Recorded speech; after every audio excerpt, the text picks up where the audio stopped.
Are you surprised at this point? Hey! It's Romania Black, and we are on chapters 46 through 48 of Scum Villains Self-Saving System.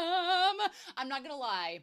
I spent nearly 90 weeks reading Heaven Official's Blessing and saying, Heaven Official's Blessing, at the beginning of every episode. And so for the last 14 weeks, I have wanted to say Heaven Official's Blessing instead of Scum Villain. It takes all I have not to say the wrong thing, but I am having so much fun with this.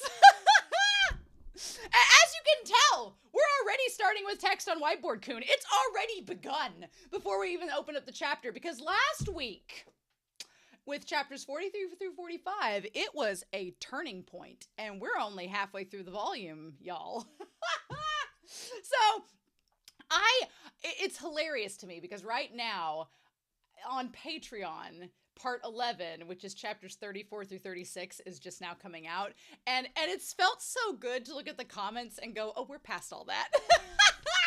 Because I feel like MXTX just took a hornet's nest and just smacked it a couple times and then hovered it around her fandom and just dropped it down into the fandom, and it was like, and everybody coming at all different sides. Like, one camp's over here being like, well, Luo Binghe was a victim of abuse, and the other camp's over here being like, well, Shen QingQiu didn't know and doesn't deserve it, and MXTX is just like, and then just as it starts to reach a fever pitch in chapter 43, she's like, oh, by the way, I know we're only 43 chapters into this deal, but we're gonna reset everything. Because bitch can. Girl. Mad props to MXTX. I feel like MXTX mellowed. MXTX mellowed by the third child. By the time she got to Heaven Official's Blessing, she mellowed. She's like, kid, you can eat off the floor. You're fine. But that first kid had to go through hellfire, and that's where we're at. Oh my God. So, before we get started, we got some feral fandom business to go to. I got one comment I want to look at, and then I want to talk about Whiteboard Coon, because most of the comments right now are all things that eventually, the thing about it is I don't have a lot of comments to mention at the moment, because most of the things I would comment about, I'm going to talk about. I'm time traveling now. Most of the things for part 11, I end up talking in the future parts. So I'm like, oh, that stuff's all going to be addressed. So I'm not worried about that. But Shy Galadriel does point out that Jinmo, or the sword that Luo Binghe has, is also referred to as Heart Demon, but also the name means trauma. Of course, the sword that's causing Luo Binghe all of the trouble and potentially killing him is his own trauma. And it makes sense, because the sword is forged from hundreds of others who have tried to wield it and have died, so all that trauma just keeps collecting and collecting and collecting, right? Also, they pointed out that the peerless cucumber is essentially the Chinese version of the eggplant emoji, which is great, the peerless cucumber. I'm like, Shen QingQiu, sweetheart, we gotta talk. We gotta talk. So yes, I've actually ordered some party poppers. They're not in the mail yet. I'll probably have them at the ready starting next week. But I decided that, you know, we have multiple steps to get to with our couple, right? Before they can right all the wrongs and become a proper MXTX couple, right? There are steps to becoming a proper MXTX couple. And the first thing that has to happen is that each side needs to recognize their attraction towards the other. And obviously Luo Binghe knows that he's attracted towards Shen QingQiu. That is very, very much the case. So not only do we need to have a popper for when Shen QingQiu finally realizes that Luo Binghe likes him, because that's going to have to happen at some point. But also there needs to be a party popper for when Shen QingQiu realizes that he likes Luo Binghe, because that's clearly going to be what's going to happen. We all know that. So those things need to be party poppers. But then they need to do this fun thing that I would really appreciate they do, and that's called communicate. Whenever they communicate their feelings towards one another, it's like in Given, where Ueno Yama realizes that Mafuyu likes him, and the big rainbow words, "it's mutual," appears. That's what needs to happen. So we need to have a communication and then mutual consent. Those are the four main things. And then, of course, there is the overcoming the odds and having the happy ever after. That's essentially the MXTX formula, right? So we gotta have all these things happen. So I got a whole bunch of party poppers ordered that are gonna come in, and we'll be able to pop them out whenever something fun happens. But yeah, I don't know if they'll happen this volume. It'll be volume 3, volume 4, but I went ahead and ordered them. Along with my Shen QingQiu fan, we should be good to go. But yeah, so thank you, Shy Galadriel, for posting that comment. As far as the feral fandom goes, look, I think that I've talked about this on this channel with this series before, but a few weeks back, or several weeks back, y'all shared this horse hay, which was the horse version of Luo Binghe that is an abomination to man. I think I said it looked like kind of it's from Ruby. It's Blake and Yang's like Beehaw. That's what it is. Kind of reminds me of that from Ruby, the Ruby fandom. And I was like, well, that's cursed enough. But then, after Gabadoodle shared that, Geranium shared this. Which is, good morning from the Shen QingQiu. The Shen QingQiu horse, which looks a little bit thicker than the Luo Binghe stallion. A little bit thicker, a little girthier. What gets me about is not only how stoic it looks, because it's Shen QingQiu, but the way that it's holding its hooves are holding chopsticks, holding a carrot. Effing brilliant. I can't. I cannot. And then this one is not quite as feral, but I thought Anime Annie sharing the this meme, this parody, I thought was pretty on point with Shang Qinghua and Shen QingQiu. So, yep. The feral fandom has not let me down. Let me tell you, it has not let me down. Also, I realized after the comments started coming in for chapters 34 through 36 that it would be important, especially after this last week where things reset, that we kind of go back and talk about that a real hot second. So I put on Whiteboard Coon here. We're going to leave Whiteboard Coon kind of in the background as we read. But I separated out Luo Binghe and Shen QingQiu and kind of where they're both at, right? So Luo Binghe, absolutely a victim of trauma. Before Shen QingQiu inhabited the original flavor Shen QingQiu's body, or Shen Yan rather, before they inhabited that body, Luo Binghe was a victim of trauma, not only from the original Shen QingQiu, but also from the disciples, from the people of his home village, losing his mom. Like, he grew up as a victim of trauma, right? So that is apparently there. And then we also found out from Shen QingQiu that the original flavor likely suffered some trauma themselves. And so there's this concept of generational trauma that's coming out and happening between the original Shen QingQiu and Luo Binghe. So then we have, Shen Yan as Shen QingQiu kind of changed Luo Binghe's tune, being like, oh, he's being nice towards me now. He's giving me advice. He's doing this. Yeah, I had to go work in that battle, but he's encouraging me. Like, this is such a different thing, but I'm kind of open to it because it's affection and I'm here for it. Yeah. And Shen Yan, he's oblivious, but he's nice. So I personally think that like 50% of his actions in the past, before the Abyss and everything, 50% of it was to save his own skin. Let's be real. He didn't want Luo Binghe to grow up to be an asshole that wants to kill him. So 50% of it was a persona to save himself, but the other half was because he's just a nice person. And he's like, why do you remember all this, Luo Binghe? It's just everyday common courtesy. But to Luo Binghe, that common courtesy was rare. And so it stuck out more and it had a bigger effect on him. And so thus he developed an affection towards Shen Yan as Shen QingQiu. And Shen QingQiu is oblivious to said affection. Just oblivious, not even aware that it's happening. And it's like, okay. So at that point, when the Abyss goes on, when the Abyss happens, and Luo Binghe is not only pushed down to the Abyss, but he is stabbed by Shen QingQiu's sword. Now, granted, that was an accident. Shen QingQiu didn't mean to stab him. It was just, he thought he'd back up and he didn't. He moved forward. And so when he falls down into the Abyss, there's all these different feelings that Luo Binghe feels. He feels like, was I groomed? Kind of, but not, it's a slippery slope. Was he betrayed? Does he feel ashamed? He's enraged. Like, all these mixture of negative emotions just coalesce around Luo Binghe in the Abyss for 3 years. Meanwhile, this is what gets me the most and why I will defend Shen QingQiu. And the thing that's so frustrating is that Luo Binghe does not understand that Shen QingQiu had no choice. The system literally said, you'll push him into the abyss or you will die.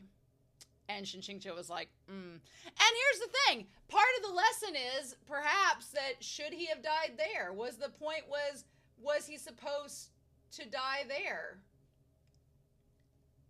Would that have been... Now, here's the thing. The story may not have turned out, obviously, the way that it's supposed to if he had died there, right? Was he supposed to die there and choose that selfless to, like, make Luo Binghe not suffer, but then his character wouldn't change or grow or whatnot? That's a big old what if, and we don't really have an answer to that yet at this moment. But the fact that the system forced him to do it, I think is a strong case in the positive for Shen QingQiu, because I did read some comments where people were like, well, Shen QingQiu pushed him into the abyss. It's his fault. I'm like, he didn't have a choice. The system made him do it. The system said, you'll do it or you will die. And granted, Shen QingQiu could have said something at the abyss. He could have opened up and been like, hey, he did say, though, he says, I don't want to kill you. He just doesn't explain himself further. But to Shen QingQiu's credit, Luo Binghe doesn't confess his love either, so they're both bakas. They're both idiots. So he did not, I think the big takeaway for me is that Shen QingQiu did not want to toss him into the abyss. He never wanted to do it, and the system made him, which I feel at some point is going to have to be addressed by the story, but we're not there yet. But he does not feel, he feels sad and resigned to his fate because events were not in his control. He's like, well, what could I have done? And so he starts prepping for Luo Binghe to come back and be pissed at him because he knows that's exactly what's going to happen because that's what happened before. And everything he built up towards, nothing changed. So he feels kind of defeated by it. So the thing we find out in the last set of chapters, though, is that Luo Binghe, when he came back, he was afraid that Shen QingQiu would kick him out because of his demon blood, so he tried to go to Huanhua Palace, and he tried to get Shen QingQiu to respect him by taking over the sect. And then he's confused and unsure why Shen QingQiu's not noticing him and giving him the cold shoulder. He's like, I don't understand. I did all these things. Are you not proud of me, Shizun? And meanwhile, Shen QingQiu is terrified because of his fate and believes that Luo Binghe and his reaction is just going to kill him, and he's trying to clear his name. So we have these two opposing forces that are not on the same frequency, and it's very frustrating. So Luo Binghe's frustration and jealousy keeps growing. Shen QingQiu isn't communicating, and he's also being more and more in self-preservation mode because he doesn't think Luo Binghe has changed. And then Luo Binghe finally blows up. And so does Shen QingQiu. And that's kind of where everything comes to a head. And then the reset happens. It's like when you're facing a boss in a video game. I used to have an old Sega, and whenever I was facing a boss and I get frustrated and I knew I was going to lose, I just hit the reset button. Because I was like, I know I'm not going to win, and I don't want to like hear the doo-doo-doo and like have my character die, so I just hit reset. And just, okay, we're going to start again. Try that one again, right? And that's kind of exactly what happens. And so Luo Binghe has realized the miscommunication, but it's too late. And meanwhile, Shen QingQiu, he still thinks that Luo Binghe is the same as before. So for Luo Binghe, the miscommunication's been cleared up. He still doesn't know all the reasons why Shen QingQiu didn't talk to him, but he knows now through Ning Yingying and Mingfan what Shen QingQiu thought of him. Meanwhile, Shen QingQiu still, he doesn't know that Luo Binghe is hoarding his corpse away. He still thinks that Luo Binghe is trying to get a harem and take over the sects, which it's like, why would he do that? He's not getting revenge on you anymore, but Shen QingQiu doesn't know any better. And so he doesn't know the affection of Luo Binghe, which is why all this needs to happen. And so meanwhile, 5 years have passed, and Luo Binghe is hidden away Shen QingQiu's corpse, and he's filled with anguish and sadness, and he's just been fighting Liu Qingge for, I guess, to pass the time. My question is, as we go into this chapter set, is, okay, Shen QingQiu's back in a different body. He's trying to figure out what everybody's doing. He's met up with Liu Qingge's disciple, Yang, Ye, and he's trying to find Liu Mingfan and rescue her from Sha Hualing. My question is, well then, what is his goal now? What is his goal now? If his goal now is it to help keep Luo Binghe from destroying all the other sects and protect his friends? I guess that would be what he could do. But he doesn't really have to worry about his body anymore. He's dead. Shen QingQiu's dead. So that's not even an issue at the moment. So a lot of the story from the OG story is now gone. A lot of Luo Binghe's quest for revenge is null and void. So what do we do now? What about Mo Beijun? What about Shang Qinghua? What about Meng Mo? What about all of this? We know that we have to save, that Shen QingQiu has to find a way to save Luo Binghe from Jin Mo. That seems to be the big mission. And to do so without Luo Binghe realizing it's him, which I think will fail miserably, but we'll see where that will go. So I feel so glad because I was like, I feel like MXTX is like, well, that was a dark route. That was some dark, twisted shit. But now we're gonna bounce back. It's gonna be great. You guys get worried for a hot second now. I have no clue what to expect at this point. None. Nada. Not a clue. I say that every week because I don't know every week. I just have no idea. And I'm really excited to find out. So, God, I've talked for 16 minutes. But we're not going to waste any more time. We're going to dive into chapters 46 through 48 of Scum Villain's Self-Saving System. And we're going to do that here in 3, 2, 1, and let's go. So we're talking about Luo Binghe's cultivation system and how the demonic chi, Jinmo, kind of brings out more of it. And so the checks and balances are off balance, off kilter. I'm wondering if, since now that Shen QingQiu is literally like a battery for spiritual chi, if Luo Binghe will have on one arm Jinmo with demonic energy and on the other arm Shen QingQiu with cultivation energy, and that's what he's got to do. He's got to keep both of them on him at all times. He has to keep Shen QingQiu. Wouldn't that be something? Shen QingQiu was needing someone to circulate his chi to keep the poison at bay. Wouldn't that be a fun turn of events if Luo Binghe needs Shen QingQiu to keep his circulation going between him and to keep Jinmo from taking over? That would be interesting. We'll see where that goes. But chapter 46. In order to resolve this issue, Luo Binghe employed a method that involved looking for human vessels. When the moon was full, he'd search for someone with strong spiritual energy and pass the excess demonic chi in his body to them. Oh, we're back on Luo Binghe. Oh, let's go back a paragraph because my mind was not ready. So let's go back a paragraph. Luo Binghe's cultivation system was unscientific in the extreme. He had to multitask and coordinate the two systems within him in order to combine diametrically opposed forces into one working network. This meant that spiritual and demonic chi had to operate as mutual checks and balances against the other. However, once Jinmo got involved, his demonic chi surged and the balance was lost, throwing the whole into disarray. Chapter 46. In order to resolve this issue, Luo Binghe employed a method that involved looking for human vessels. When the moon was full, he'd search for someone with strong spiritual energy and pass the excess demonic chi in his body to them. In exchange, he absorbed the greater part of the vessel's spiritual chi. In this way, he naturally regained his balance. Wasn't that putting them in danger, though? However, because Luo Binghe's demonic chi was far too intense, the human vessel would often be left crippled by the energy transfer. Generally speaking, these extraction implements were limited to a single use. So basically, he's like a werewolf, just going around slaughtering people. Oh my gosh. And of course, Luo Binghe wouldn't do the demanding work of capturing human vessels himself. Naturally, it was Sha Hualing who stored people in cages for him to pick from as he pleased. No explicit orders needed. Oh, so he's doing kind of evil things. Luo Binghe simply needed to deploy Jinmo to cleave open a passage to the demon realm on the night of a full moon and grab somebody to use. Oh, wow. So he is actually like severe, like killing people nearly to keep himself balanced. The sad thing was that in the original work, Sha Hualing had gone to all that effort, and then Luo Binghe had gotten together with 3 beautiful nuns from the Tianyi temple, victims she had personally selected. As one might imagine, Sha Hualing nearly went mad with anger. Okay, so in the OG work, that so this had happened in the OG story where Sha Hualing had been working with Luo Binghe, okay, to get all this, but he'd been like getting it on with his victims like a vampire too. What? While you were captured, did you see anyone else? Shen QingQiu asked. Where were you held?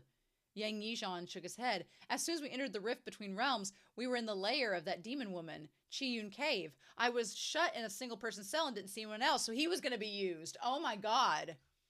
Shen QingQiu tossed and caught Liu Mingyan's sword tassel several times. My guess is that you weren't the only one captured. Well, we don't want Liu Mingyan to be used as a vessel for this demonic chi, because I don't think that Luo Binghe is going to be getting it on with her. Wow, okay, so this is still a little bit similar to the OG. He thought for a bit, and then decided to go take a look. In any case, tonight wasn't the full moon, so it wasn't time for the extraction. Good. Luo Binghe would be away, busy stirring up havoc and inciting chaos in the human realm, so he probably wouldn't come looking to meet with Sha Hualing. And saving Liu Mingyan, who shouldn't have appeared here in the first place, wouldn't count as messing up the plot. Rather, he'd be correcting it. Well, buddy, Shen QingQiu, I think that having your character die and coming back in a vessel that was made from a flesh mushroom kind of changes the whole story. So why are you worried about messing up the plot at this point? It's beyond repair. You've changed it beyond the point of no return. But again, he's supposed to be correcting the plot of Shang Qinghua, so okay, sure. Yang Yizhan hurried to catch up. Well, I'll come too. My sword is still in that demon woman's hands. You're not scared she'll take off her clothes? Asked Shen QingQiu. Well, there's no way I'd be scared, Yang Yizhan said disdainfully. Besides, throughout the entire trip, she took them off dozens of times. There's nothing remarkable about it anymore. Shen QingQiu turned around speechless. So the reason she shut you in a single-person cell was actually so she could strip for your eyes only. What an unbelievable bonus. Young man, if you continue at this pace, you'll definitely die to the male lead. How worrisome. You're Ling Qingge's sole disciple. Oh my god, he's worried about Luo Binghe being jealous of him seeing Sha Hualing strip. And it's like, no. Quick side note. I do think that MXTX does a really, really good job in this moment of pointing out that once you've seen one naked body, you've seen a lot of them. Not all, but a lot. And I think that she talks a little bit about like kind of the desensitization of, okay, well, if we've exploited this body once, a dozen times, it just loses any type of power that once had. So I think that's an interesting point to bring up. There wasn't anything remarkable about it anymore. It's kind of like, you know, there's always that big build up between a couple in a romance movie being like, oh, am I going to see her? Am I going to see him? And then once the deed happens, it's like, well, there's nothing special about it anymore, right? Unless you're in an MXTX story and they're a couple like this and they're going to love each other forever, then it's a different scenario. MXTX is ruining couple goals everywhere. Passing through the spatial rift was like passing through a gushing flow of warm water. Once they reemerged, they were in demon territory. I like the fact that they're just going in between realms. It feels very, very Heaven Official Blessing. On the human side, it was already past midnight, but on the demon side, twilight had only just fallen. I like that there's different time zones too. The air was particularly arid. After standing there a moment, Shen QingQiu grew a bit dizzy, like he was suffering from altitude sickness. As far as the eye could see, there seemed to be a little difference from the human realm, although the trees were a tad sparser. It looked like their greenification efforts were a bit lacking. We need some nice shrubberies over here! Yang Yizhan led the way.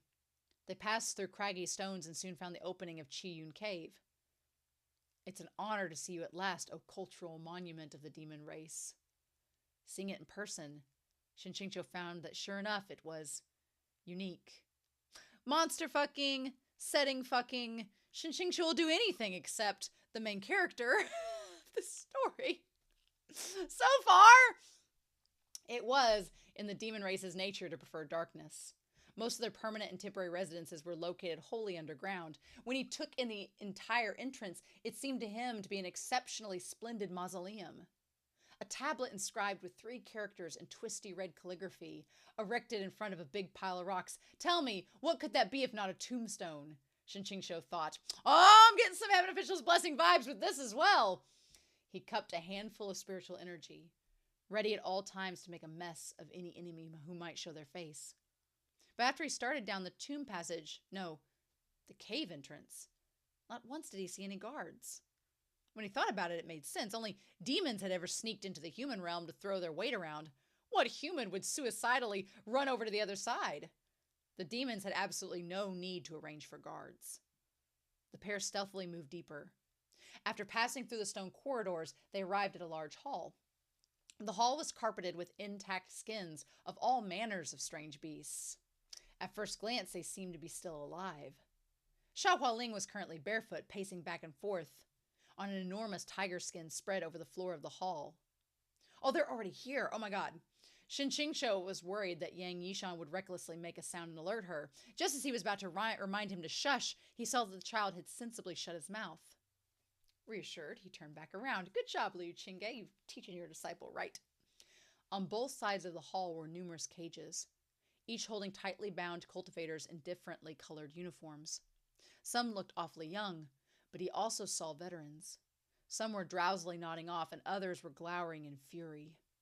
Hualing walked over to one of the cages, her arms crossed. You people from Cang Qing Mountain Sect really are both troublesome and annoying.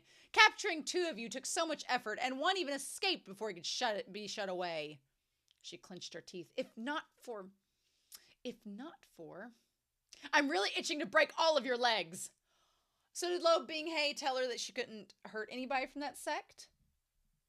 In this cage, Liu Mingyan sat with her veil covering her face, her eyes closed and legs crossed, impervious to outside matters. Hualing saw that she was being ignored and smiled coldly. That thing on your face, don't you ever take it off? Oh, I see. Could it be that your face is so ugly that you dare not take it off out of shame? Girl! I know no heterosexual man that starts out inner monologues with girl. But who knows? Heterosexual men down below, please comment if you start out your inner monologues with girl. Girl, do you know who you'll envy the most in the future? Saying she's ugly is just giving yourself a thorough slap in the face. Hualing's woman's intuition was acting up. No matter how she looked at Ling Mingyuan, the cultivator irritated her from every angle. She opened the cage, dragged Liu Mingyan out, and yelled, "Kneel!" Liu Mingyan was naturally unwilling to do so. Though she was thoroughly without spiritual energy, she still stood firm. Hualing pushed and shoved, but she was utterly unable to make Liu Mingyan's knees bend even a little. Enraged to the point that steam came out of her ears, she snatched the veil off Liu Mingyan's face. At that moment, Hualing's delicate, snow-pale face became even more snow-pale. Turn around, I want to see! Shen QingQiu howled internally. Quickly, let me see what the most beautiful woman in this book looks like. All these years, he'd been mindful of his status. So he couldn't have just said, hey, Shizzy, hey, Shizzy, I heard you're super pretty. I want to look at your face, may I? That sounded like something a pervert would say when sexually harassing someone. But having spent so long unable to see Liu Mingyan's face, he felt like he was about to burst. However, before Liu Mingyan could turn and let him experience the joy of a first glance, malice flashed through Hualing's eyes. Her fingers curved into claws and shot towards Liu Mingyan's face. And thus, for the second time that night, Hualing was sent flying, and she was finally unable to stop herself from coughing up a sullen mouthful of blood. A dash of self-consolation flashed through her mind. At least my clothes weren't damaged this time. I won't need to change again, right?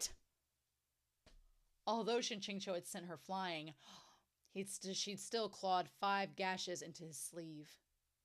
Didn't I trim those fingernails an hour ago? He thought, shocked. Are they capable of unlimited regeneration? Oh yeah, because he threw the leaves at her nails and trimmed them last week. Yes.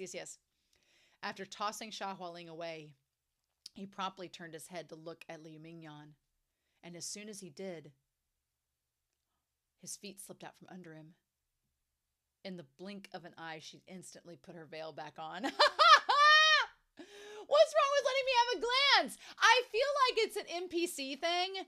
I know she's a fully fledged character in this story, but you know how even though in some video games you like do certain tricks to try to like make the system glitch so you can see certain things, but it won't show you. Like I think there was like some kind of cheat code like in a game I played when I was a kid where people would try to see like the characters naked from like certain angles based on the glitches in the game and the models. That's kind of like this, only with her character, you never get to see what her face looks like. It's always, there's probably, if you took the veil off, it'd probably be like the creepy Mangmo dream sequence and it'd just be blurred out. Like, what if you undid her veil and the face was just blurred because the novel doesn't know what to do with her face when you can't see it? It's like Tenacious D's song Tribute. You can't.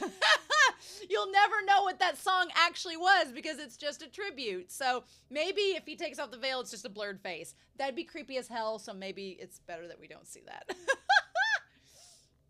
Yang Yizhan had found his sword stabbed into a seam in the rocks, and he'd already started hacking at the chains on the cage doors with a matchless speed. A throng of cultivators swarmed out with each chop. Then Shen QingQiu saw 3 navy blue silhouettes out of the corner of his eye and said with great alarm, "Stop, stop, don't do anything impulsive." Confused, Yang Yizhan turned his head. "Is something wrong, senior?" The words had barely left his mouth when Shen QingQiu realized he'd already opened the cage in hand.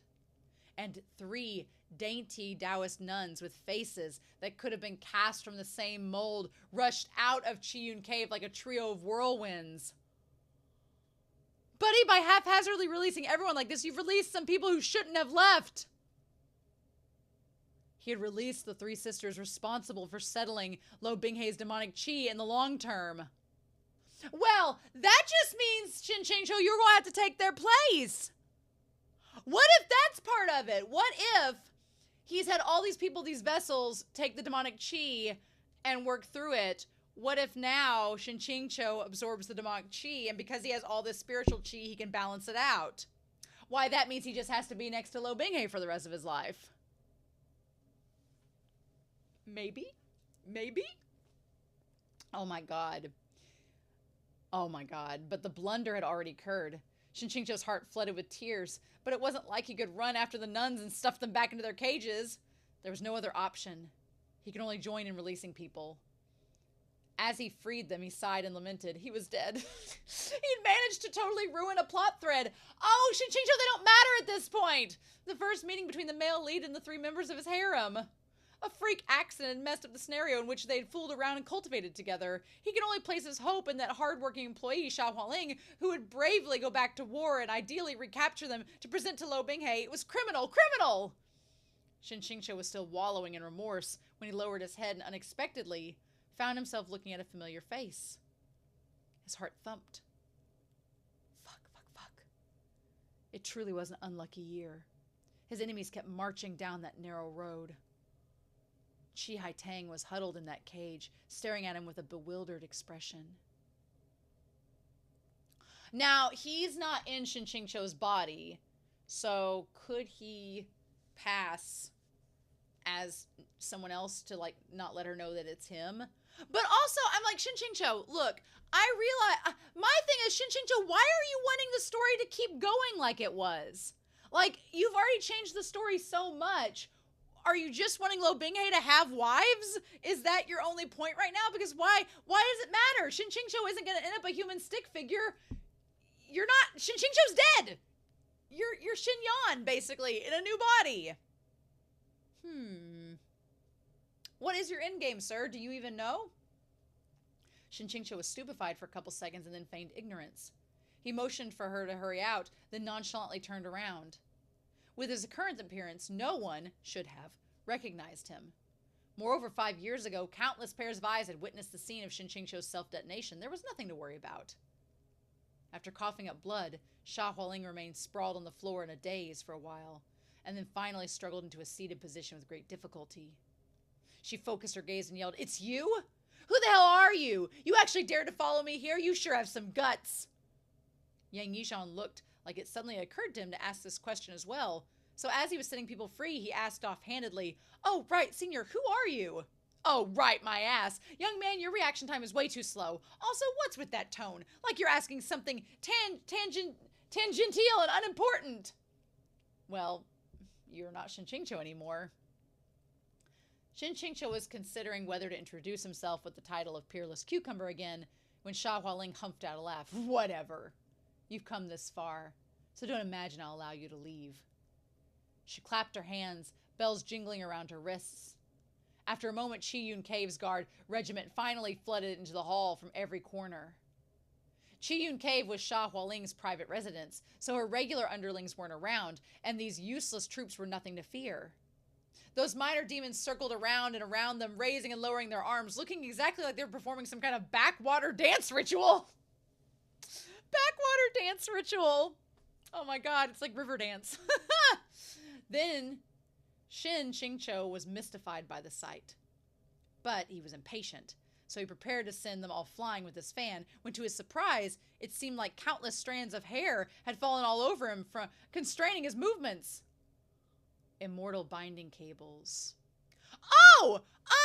So something I just realized that I hadn't realized before was that, what about the jade pendant?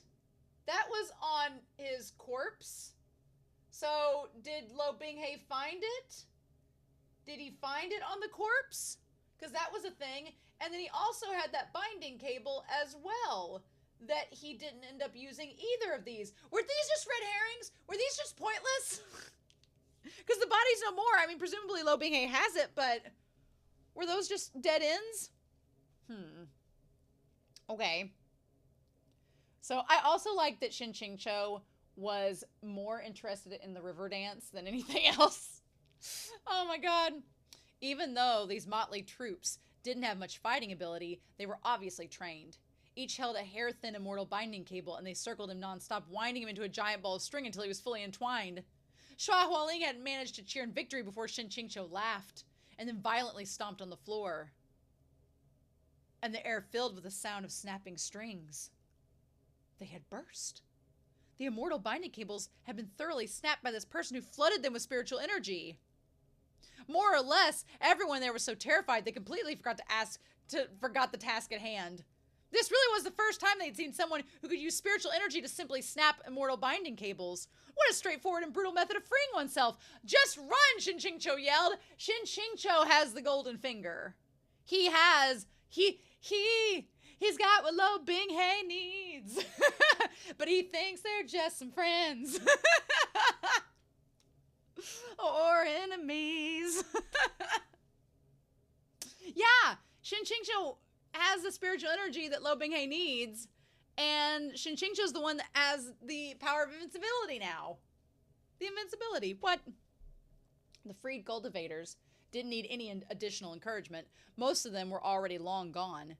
Yang Yizhan and Liu Mingyan had just struggled free of their immortal binding cables, and the circulation of their spiritual energy was still unstable. Knowing they would only get in the way if they stayed, and seeing that Shen QingQiu would likely be able to handle things, they retreated, leaving with only a "Senior, take care!" Okay, so they both left. The underlings didn't know whether to chase them and remained stuck in place waiting for their superior's orders. Hualing pointed at Shen QingQiu, a strange gleam in her eye. "Catch him!" she shouted. "Don't worry about the others, just him! Hold him down, even if you die trying!" She's figured it out. A few hodgepodge soldiers threw themselves at Shen QingQiu, and he sent them flying with his fan. Then something heavy pressed down on his head. A giant net. Countless immortal binding cables, each the thickness of a pinky finger, had been woven into a giant net which was draping down upon his head. When it settled over Shen QingQiu, its weight alone forced his knees to fold, and he nearly fell flat to the ground. Where did you get this kind of bizarre prop? With cables this thick, are you sure it's for binding immortals? Maybe you mean elephants! Hualing waited a while, and only after seeing that Shen QingQiu was indeed unable to struggle free this time, she lazily approached. Her previously wretched state had been swept tidily away. Hualing felt that she had completed a momentous task and was wholly content. Even her reprimands took on a coquettish tone. "If 100 immortal binding cables can't hold you down, then why wouldn't I use 1,000 or 10,000? She chuckled. "This immortal binding net wasn't originally prepared for you, and yet it was used on you, and you should feel supremely honored. Don't flail about. As long as you behave, I won't do anything to you." "If you won't do anything to me, can I trouble you to withdraw this net?" asked Shen QingQiu. But the demon race's star employee, Hualing, had jumped right back into her grand missionary sales pitch. "It seems you are blessed with an extraordinary talent," she said as she crouched down, though she was speaking mainly to herself. "If you were to surrender and pledge yourself to my people's banner, power and glory would be within your grasp. Of course, even if you won't pledge yourself, it doesn't matter. What should be done must be done. Some suffering will be unavoidable. You should consider this carefully." No wonder Hualing had ignored the others fleeing the cave and concentrated all her firepower on him. Luo Binghe needed spiritually powered human vessels, abundant in spiritual energy. Yep, there we go. Of all the cultivators she had captured, none could be more spiritually powerful than Shen QingQiu. So this brat was planning to offer him to Luo Binghe as a human vessel. Well, you've taken the nun's place. 3 for 1, baby. Releasing the 3 beautiful flowers had been a purely unthinking mistake. Shen QingQiu had certainly never planned to fill in the gap they left behind himself. He had that old feeling of having accidentally picked up the wrong script. It made him vaguely suspicious that the scam of a system was still around. Oh, it is! I'm sure it is! Shen QingQiu was thinking about an escape plan when Hualing fixed her slightly messy hair and with a swing of her hips, forged ahead out of the hall. She's going to go get him. From a distance, Shen QingQiu heard the sound of her soft and delicate laughter. "My lord, it isn't the light of the full moon. Why did you think to visit this subordinate? Although you came at just the right time, as it turns out, I've prepared a special gift for you. It's right in here." Oh my God, he's already back again! Back again! Is it, but the blood mites are gone too, because those were in Shen QingQiu's body as well, right? They're gone too. In a split second, a flood of hot blood mixed with cold sweat surged into Shen QingQiu's head. He didn't know where he found this burst of explosive power, but he grabbed the side of the net and sent the bottomless pool of spiritual chi in his body outward in the form of a spiritual blast, and bang! A giant boom sounded. Hualing's smile became fixed on her face. She sprinted back to the inner hall in a panic and was left staring tongue-tied at the sight. In the middle of the hall, every last one of Qiyun Cave's minor demons lay sprawled every which way all over the ground. In the center of the immortal binding net, there was an immense hole, its edges still sizzling with the flashing sparks, and wisps of white smoke drifted through the air like a dang Acme thing. Looney Tunes. That man was, in a word, terrifying. He'd rent a devastatingly large hole in this specially made immortal binding net, and he was gone. The person behind Hualing passed her and strolled into the hall. Qiyun Cave was lightless and dim, only his straight and slender silhouette was visible, along with subtle silver light reflecting off the embroidery patterns on his black robes. After a moment, Luo Binghe spoke with a tone that was neither pleased nor angry. "And this is your special gift?" "Due to a momentary miscalculation, I let him get away," Hualing said bitterly. Her distressed heart was dripping blood. An immortal binding net woven from thousands of immortal binding cables, originally meant to be used on one of those stinking cultivators from Cang Qing Mountain Sect, had been torn open with a massive hole just like that. This wasn't something she could just sew and patch with a needle and then go back to using like it was nothing. Luo Binghe's back was facing her. He lowered his head and looked over the wreckage and said icily, "I seem to recall telling you that people from Cang Qing Mountain Sect were off limits." Drops of cold sweat dripped down Hualing's forehead. Luo Binghe had indeed told her this. However, the spiritual energy levels of Cang Qing Mountain Sect's disciples were generally higher than those of other sect disciples by a good margin, and so they were the most suitable human vessels for extraction. Clinging to wishful thinking, she just captured a few, thinking that maybe she could switch their clothes and slip them into the collection undetected. She hadn't expected that Luo Binghe would somehow still be able to tell who she'd captured, even after they'd all fled. Internally, she couldn't help but feel her blood freeze over. "Oh, don't be angry, my lord," she said hurriedly. "I accidentally captured 2 of them, but I released them right after. Rather, this time, this subordinate found someone exceptional. I've never seen a cultivator with more abundant spiritual energy. If you had that one person, you'd no longer need to switch to a new vessel every month." She bit her lip and added, "As long as you give me a certain thing." After waiting a moment, she suddenly extended her hand to catch The object tossed her way. Securely clutching it in her palm, she smiled, determined. So what did he give her? He gave her something to go catch Shen QingQiu, right? Right? I mean, she just basically said what I was thinking. If he has Shen QingQiu with him the whole time, they can balance each other out, yin and yang, right? Oh my God, chapter 47. We're only on the first chapter. At this time, Shen QingQiu had already run miles away and was terrified out of his mind. His terror wasn't because he just made an explosive gateway from right under Luo Binghe's nose, but rather because in that split second, he'd heard an exceedingly familiar and hateful voice. A mechanical voice with a tone like Google Translate. Ah! It's back again, baby! Fuck. New hardware should be guaranteed virus-free. Where's my promised chance to turn over a new leaf and henceforth be a bird, soaring high and free? Shen QingQiu covered his ears, as if this way he could pretend the voice didn't exist, and in this manner he dashed away from the demon realm to the human realm, as fast as lightning, tearing away the entire way. Through from the desolate waste to the borderlands, yet that demonic sound poured into his brain unceasingly, as though if it were stationed within his very psyche. Because they got close again! Activating. Binding to soul. Debugging. Contacting customer service. So because it was bound to his soul, the system had reactivated upon encountering Luo Binghe. Because they're soulmates, bitch. I switched bodies? So the connection is bad? And therefore we need to contact customer service? Huh? Luo Binghe was truly the bane of his existence. Fortunately, aside from repeating those few keywords in a half-dead manner, the system was utterly incapable of forming complete sentences. It's trying to, rebind itself to him. Shen QingQiu smacked his head the whole way, but upon seeing signs of human life here and there, he considered his appearance, and he slowed his steps and strolled back into the garrison town.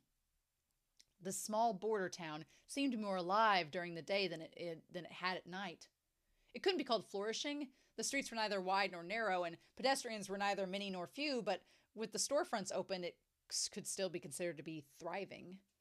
Beside a tea shop with its flag fluttering in the wind, a young man and woman stood gazing into the distance, sword in hands. "Why haven't you returned to Cang Qing Mountain?" asked Shen QingQiu as he walked over to them. Liu Mingyan gave him a shallow bow. "The disciples from the other sects have already returned," Yang Yizhan said hastily. "Seeing that Senior had managed to escape, we too are now at ease." Shen QingQiu entered the tea shop with them, finding a table at which to sit down. To the side, some people who had originally been idly chatting suddenly cried out in alarm upon glimpsing him. It's... Shen QingQiu turned around. It was the border guard disciples they'd saved the night he first crawled out of the ground. The person who had seen him stammered, unable to call out a name. "It's you, peerless Zhongsheng!" Liu rushed to say. He mumbled another word after peerless, but it came out remarkably muddled, muttering from beneath his tongue. The others mimicked him one after another, with some degree of hastiness. "It's you, Senior Peerless!" Shen QingQiu nodded his greetings, internally deciding that he really had to take up with another title without delay. "Senior, are you called Camellia? Commitment? Commander?" Yang Yizhan said blankly. Shen QingQiu coughed twice and mumbled, "It's..." After using this ID for so many years, for the first time he felt a bit ashamed of it. He put on a stern expression. "Last night, disciples from various sects saw me in Qiyun Cave. Though I can't conceal the fact of my existence anymore, if other people ask about me, say as little as possible. It would be ideal if you keep your lips sealed on this topic altogether." "Why? Senior, aren't you familiar with my master?" asked Yang Yizhan. Indeed, we are quite familiar." While Shen QingQiu was still unsure what to say, the table to the side continued their conversation. "Oh, Liu Ge, why don't you elaborate? What exactly is the alternative theory?" "Hey!" one person asked while spitting out melon seed shells. "About that, imagine they conveniently continued this conversation when Shen QingQiu showed up. Novel, you know what you're doing, bitch. You know what you're doing, Novel. You set this whole thing up, these NPCs. "Oh, about that, it's rather interesting," said Liu. "This theory apparently originated with insiders and spread from there. So this Luo Binghe and Shen QingQiu." Upon hearing these two names, Shen QingQiu's heart thumped. He involuntarily straightened his posture, pricking up his ears to listen, and the motion of the fan in his hand slowed. The pair of disciples from Cang Qing Mountain Sect also couldn't resist looking over. Luo Liu drank a mouthful of tea. This Luo Binghe and Shen QingQiu were master and disciple, right? This Luo Binghe came from a humble family and had suffered the hardships of the world since he was young. After becoming a disciple of Cang Qing Mountain Sect, he still went underappreciated for a while and was beaten down and humiliated by his peers. Fortunately, Shen QingQiu treated him with great warmth and kindness. He spoke with great flourish, his cadence rising and falling. With a traditional rosewood gavel in hand, he would have looked no different from a professional storyteller. Shen QingQiu inwardly nodded, right.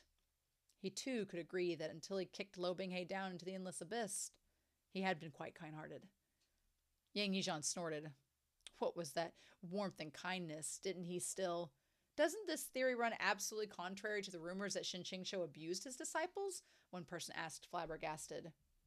You're already astonished at this point? Asked Luo Liu. Then what are you going to do when I say that while this master and disciple were together day and night, hidden feelings were born? The three people at Shen QingQiu's table had taken a mouthful of tea. Upon hearing this sentence, Shen QingQiu and Yang Yizhan simultaneously spat theirs out. Though Liu Mingyan did not spit hers out, her hand shook and her teacup tilted, spilling the contents all over the table. Everyone at the table sucked in their breaths one after the other. That's the theory? That's right, said Luo Liu. But strictly speaking, it was only Luo Binghe who harbored impure thoughts towards Shen QingQiu. A one-sided delusion.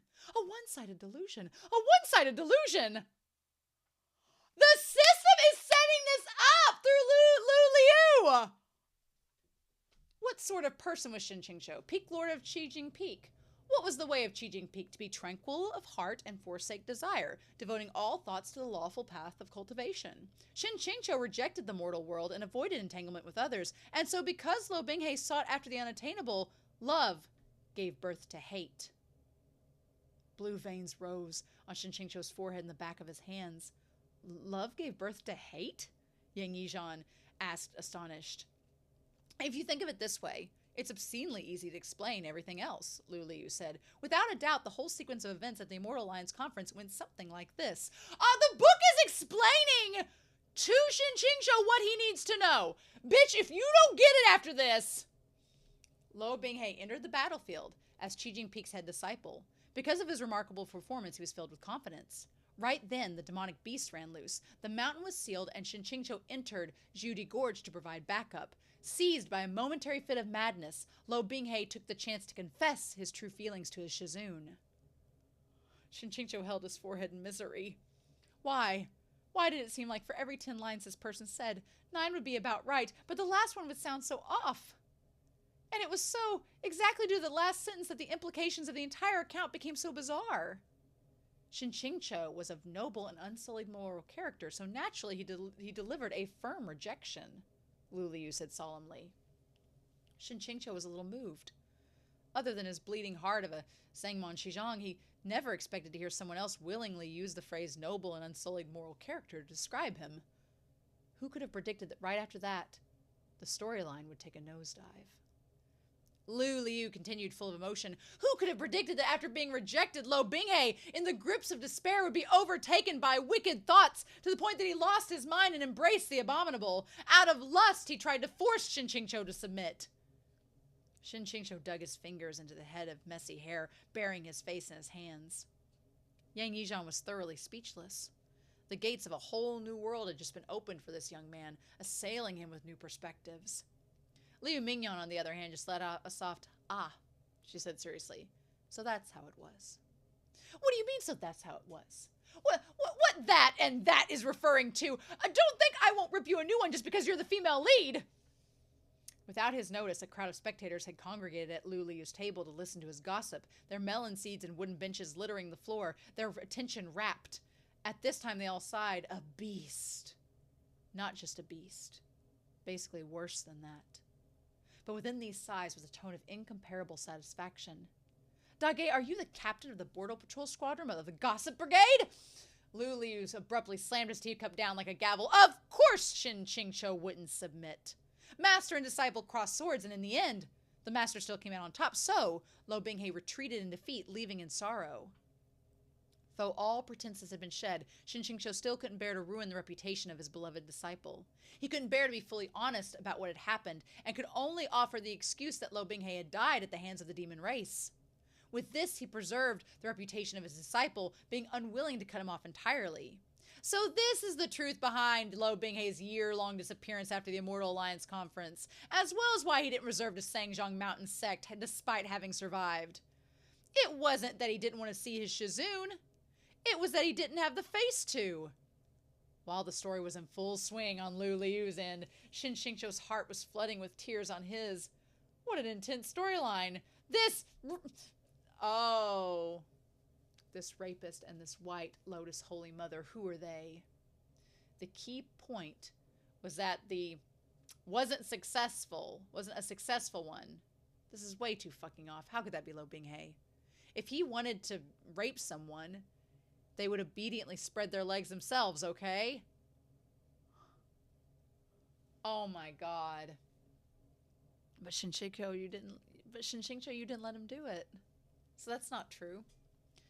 Lu Liu was still going on. After his heartbreak at the Immortal Alliance Conference, Luo Binghe went on his own adventures. He trained until he had a set of exceptional martial abilities to his name, and he even gained favor of the Huan Palace's old disciple, Palace Master.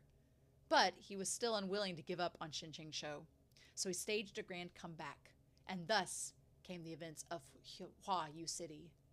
Doesn't all of Cang Qing Mountain Sect insist that Luo Binghe is a demon? I don't think that that's necessarily baseless or wind from an empty cave. I like that phrase. Most likely they discovered slivers of evidence that he was colluding with the demon race to slander Shen QingQiu. After all, Shen QingQiu stood high above him, aloof and untouchable. If Luo Binghe couldn't measure up in his eyes, he wanted to drag Shen QingQiu down, make him fall from grace and shatter his arrogance. Shen QingQiu didn't know what exactly he'd given up on, but either way, he suddenly felt his body and mind relax, and he no longer wanted to listen to or care about anything anymore. Let's order something, he said pleasantly to the other two. Peerless, Zhangsheng, you can count your table on my tab, Lu Liu seized the chance to say. Then he turned back around and continued to sorrowfully lament. Luo Binghe thought of every possible method to shut down Shen QingQiu in the water prison of Huan Palace. Maybe we'll find out some things. What do you think his goal was with this? His wicked ambitions were as clear as day. Huan Palace had long been in his pocket. He had the entire sect dancing in the palm of his hand. They claimed to be keeping Shen QingQiu in temporary custody, pending the 4 sects joint trial, but it was no different from throwing a lamb into a tiger's den. For the couple of days that Shen QingQiu was shut in the water prison, he was bound with immortal binding cables, and completely without spiritual energy. Who knows what the traitorous disciple did to him? In perfect harmony, the crowd cried one after another in disgust. A traitorous disciple indeed! Raising a tiger invites calamity! Shen QingQiu threw aside his menu. How about we go somewhere else? Shen QingQiu couldn't take this humiliation, and after struggling with all his might, he managed to escape. Little did he know that he would be cut off in Huayu City by the search party sent by Luo Binghe. From top to bottom, Cang Qing Mountain Sect is of one heart, so the Peak Lord of Baizan Peak, Liu Qingge, naturally came to provide assistance. This attempt to aid Shen QingQiu was met head-on by Luo Binghe. Luo Binghe's jealousy overturned the heavens. He immediately took on Liu Qingge in an earth-shaking battle, going all out for the kill. With no other alternative, Shen QingQiu could only self-detonate on the spot, and henceforth. Lu Liu stopped and waited for a meaningful silence, drawing a chorus of sighs from the crowd. Finally, he arrived at his conclusion. And so, this is the alternate theory that has been widely circulated underground. Even though it sounds incredibly absurd, and some might treat it as complete nonsense, there are many details worth considering. Gentlemen, bear this in mind. When history is officially recorded, it's often whitewashed or embellished. The actual facts purposefully withheld, and many times the unofficial version is the truth. Oh, those details aren't the slightest bit reliable, okay? The truth, your sister. Even if I had no girls to fondle for 20 years, no matter how wretched I became, I wouldn't get so desperate that I'd get gay with a guy, let alone get gay with the male lead. The young waitress had finished gracefully, weaving her way to the table and serving their dishes, but Yang Yizhan and Liu Mingyan were still in a daze. Hurry up and eat, Shen QingQiu reprimanded them. After you finish, you should hurry back. If these children stayed any longer in this dangerous place, who knew what kind of assaults their views on life, the world, and morality would suffer? Oh, sir, I do declare you might be in a grand state of denial.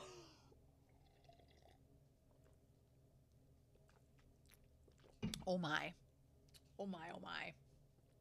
And oh good. I'm glad because we are not at chapter 48. We're not at the other chapters yet. We still have places to go. Things to see. We're not done yet. Chapter 10, Huan Hua. Oh. Okay, so I wish we'd found out about Gong Yizhou. But anyway, after escorting the two juniors out of the borderlands, Shen QingQiu picked a direction opposite to theirs. He'd been walking until the moon was high in the sky when his terrifically keen hearing caught the indistinct peal of demonic bells. You're exactly like a ghost that won't move on, Shen QingQiu said without even turning his head. With her presence discovered, Hualing didn't intend to keep hiding, and she confidently strolled into view, coiling red gauzy cloth around her fingers as she laughed. Well, who taught this distinguished gentleman to make Ling Er so curious? You took such attentive care of those two. What sort of relationship does your distinguished self have with the Sangjiang Mountain? Shen QingQiu turned around and wagged his finger. I won't fight you, and you shouldn't try anything with me either. Hualing couldn't do anything with her current ability. He was just too thinking about scaring her a little when out of nowhere, his entire body jolted. It felt like a millipede was crawling through his internal organs. A familiar and frightening sensation began to unfurl from the pit of his stomach. Hualing's smile was sinister. I'm indeed no match for you. But did you think that means I have no way to control you? Damn it! Oh no! For a moment, Shen QingQiu's legs went soft, but he still managed to stand firmly. He clenched his teeth. When did you make me eat it? How was the food and drink in town today? Hualing asked coquettishly. Was the waitress pretty? It's fortunate you ate it all. If you were more devoted in your cultivation, avoiding food and practicing anedia, you really would have given me a headache. Ah, damn it! No! Fuck. In that moment, his entire attention had been comprehensively captured by the Gossip Brigade's captain's beautiful and heartfelt performance. Gossip kills! Ah! Do you know what's currently inside your body? She asked as she circled Shen QingQiu, overflowing with glee. This is no ordinary poison. Shut up! I'm more familiar than you! I've already eaten heavenly demon blood twice! Twice! Normally you eat it once and die once! Who's hit the jackpot as many times as me? No one was capable of controlling heavenly demon blood other than said blood's owner. As the blood mites were already starting to stir inside Shen QingQiu's body, that could only mean one thing. Hualing bowed to someone behind Shen QingQiu. This subordinate did not fail your trust. I've already captured him. Oh my god, was it not her blood but Luo Binghe's blood again? Oh my god. Of course, this time Luo Binghe doesn't know it's him. Shen QingQiu stiffly turned his head. A rift that looked like dark lightning had split the air was now slowly sealing back up, and behind him stood a tall and slender silhouette. As Shen QingQiu turned, he met that stare head on. Luo Binghe was looking down on him from above. Though he had no expression, under those eyes, like twin cold pools, Shen QingQiu could forget another layer of whiskers. Even a more advanced disguise would have seemed to vanish into nothing. Shen QingQiu fixed his gaze on him. While indeed cold, the Luo Binghe of the past had been like the reflection of a warm sunlight on fresh snow. Even in Jinlan City, in the water prison, he had more or less possessed some traces of humanity, some faint expressions, and would lose control and grow angry, but this young man's countenance looked like a landscape of snowy wastes and glaciers that had been frozen for 1,000 years. The sight of him chilled him to the bone. Despite this, Shen QingQiu's current state of mind was quite different from what he'd expected. It was difficult to explain. All sorts of emotions were tangled up in his head, but the single emotion that should have been most prominent was missing. Fear. Maybe it was because he'd failed to avoid Luo Binghe, despite all his exhaustive planning, with a series of freak accidents sending him back to square one. Either way, he found himself calm and felt like none of this really mattered. Because Shen QingQiu's been killed, so he can't, what is he going to do now? For a split second, Luo Binghe's expression was puzzled, causing his face to appear to soften just a little. But soon this sliver of softness dissipated without a trace. His pupils contracted, and a red mark flickered at the center of his forehead in a burst of light. Luo Binghe's sleeves hadn't even fluttered when Hualing was abruptly hoisted into the air. As if by an incorporeal hand squeezing her throat, she coughed painfully. At the same time, that drop of heavenly demon blood in Shen QingQiu's internal organs split into thousands of frenzied threads, boring through his insides.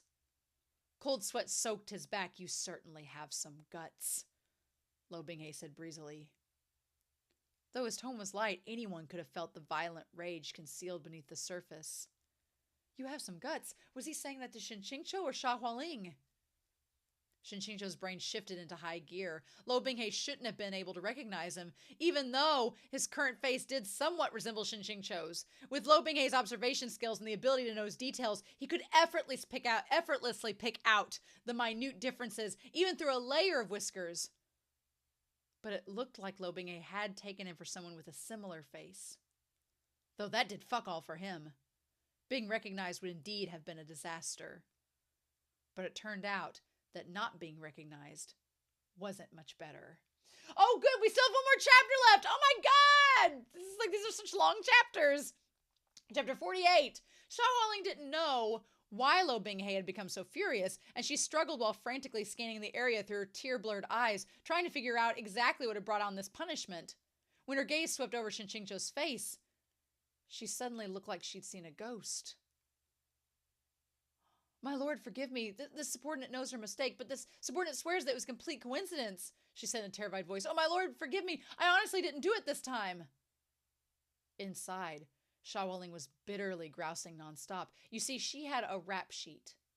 Ever since joining Luo Binghe's forces, she'd watched Luo Binghe spend all his time gazing at Shen QingQiu's corpse, and managed to more or less guess a couple of unspeakable things. Thinking herself clever, she'd found a person whose face was about similar to Shen QingQiu's by about 5 parts out of 10. I like that it gets more like him. At last week it was 3 or 4 out of 10. Now it's 5 out of 10. Then asked a capable demon to perform some minor modifications to make the fake perfectly match the original.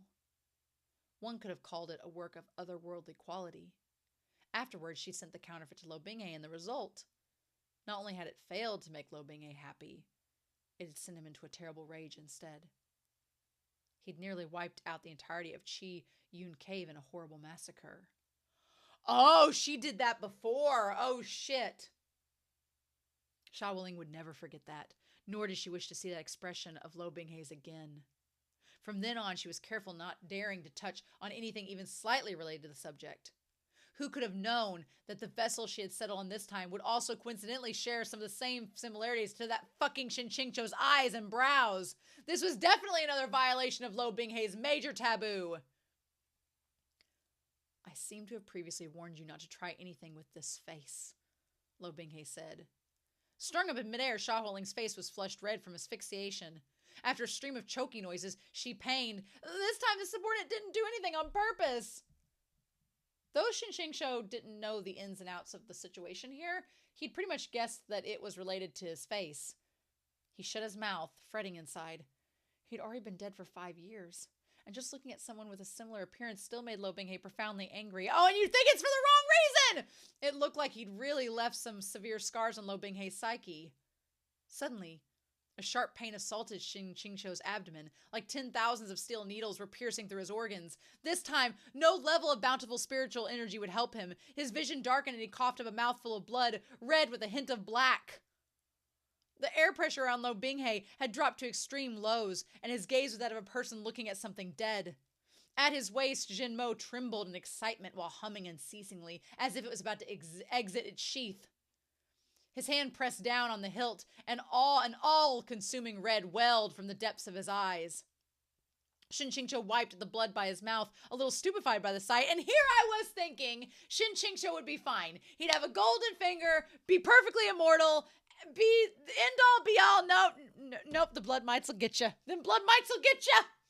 Oh my god. Oh my god. Logically speaking, after starting the Demon Realm arc, Luo Binghe should have rewired himself into a relatively stable state. Sucking someone dry every month should have consolidated him further. So why did he have the feeling that Luo Binghe's internal balance had instead worsened? It was even more turbulent than when Shen QingQiu had incidentally helped suppress it after self-detonating. As Hualing was hoisted increasingly higher, she saw Shen QingQiu cough up blood, and she knew that Luo Binghe had the intent to kill, that he was currently manipulating the heavenly demon blood within the vessel's body. My lord, you absolutely mustn't kill him, she said, frantic. Tonight is the full moon, and he'll undeniably be useful. There's not a more suitable candidate than him. She wasn't really concerned about whether Shen QingQiu lived or died. It was just that if she let Luo Binghe kill this weirdo in a rage, even if his body's demonic qi didn't surge and cause him to go berserk, his next step would have done nothing good in store for her either. As she thought this, Hualing felt that her life was rife with misfortune, and she became even more desperate, shouting herself hoarse. Even if you don't care about him and don't care about me, think about the one who... She threw it all out, raising her voice. Think about the holy mausoleum! Upon hearing those last two words, Luo Binghe's movement slowed. The holy mausoleum was the place where past generations of the demon race's ruling class were laid to eternal rest. Other than the current supreme ruler, the miscellaneous remainder of demonkind were, with no exceptions, forbidden from entering, and all violators were killed.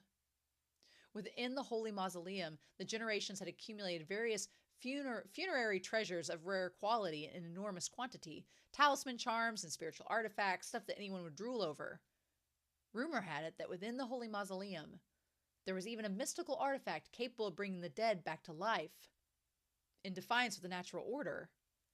With Hualing as his double agent, the original Luo Binghe had successfully climbed to the top of the demon realm and infiltrated the holy mausoleum. Everyone knew whose hands those treasures had ended up in. Oh no! If Hualing was mentioning the holy mausoleum now, was she reminding Luo Binghe that he still needed her for something? Whatever it was, she'd obviously found the right angle.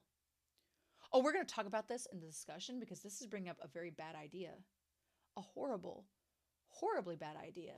We might as well talk about this. Wait a minute. Upon hearing those words, a somber red still flickered in Luo Binghe's eyes, but Hualing's body suddenly dropped a bit, and the tips of her feet could now touch the ground if she strained. You managed to remind me. Luo Binghe's fingertips languidly stroked Jin Mo, soothing the restless, agitated sword as he said in a low voice, True. There's still the holy mausoleum. Hualing was about to gasp for breath when she heard Luo Binghe say, Are you threatening me? Hualing's soul almost fled her body. The subordinate wouldn't dare.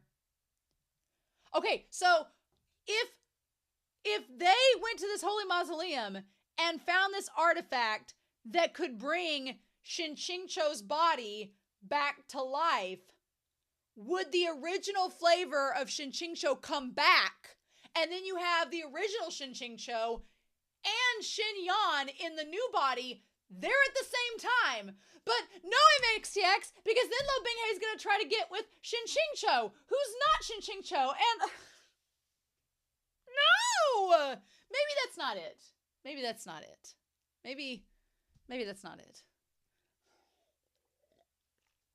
That'd be an awful lot of miscommunication and things that you wouldn't do, MXTX, right? Just tragic.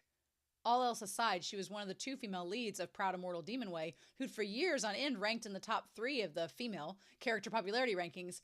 How had she ended up in that state?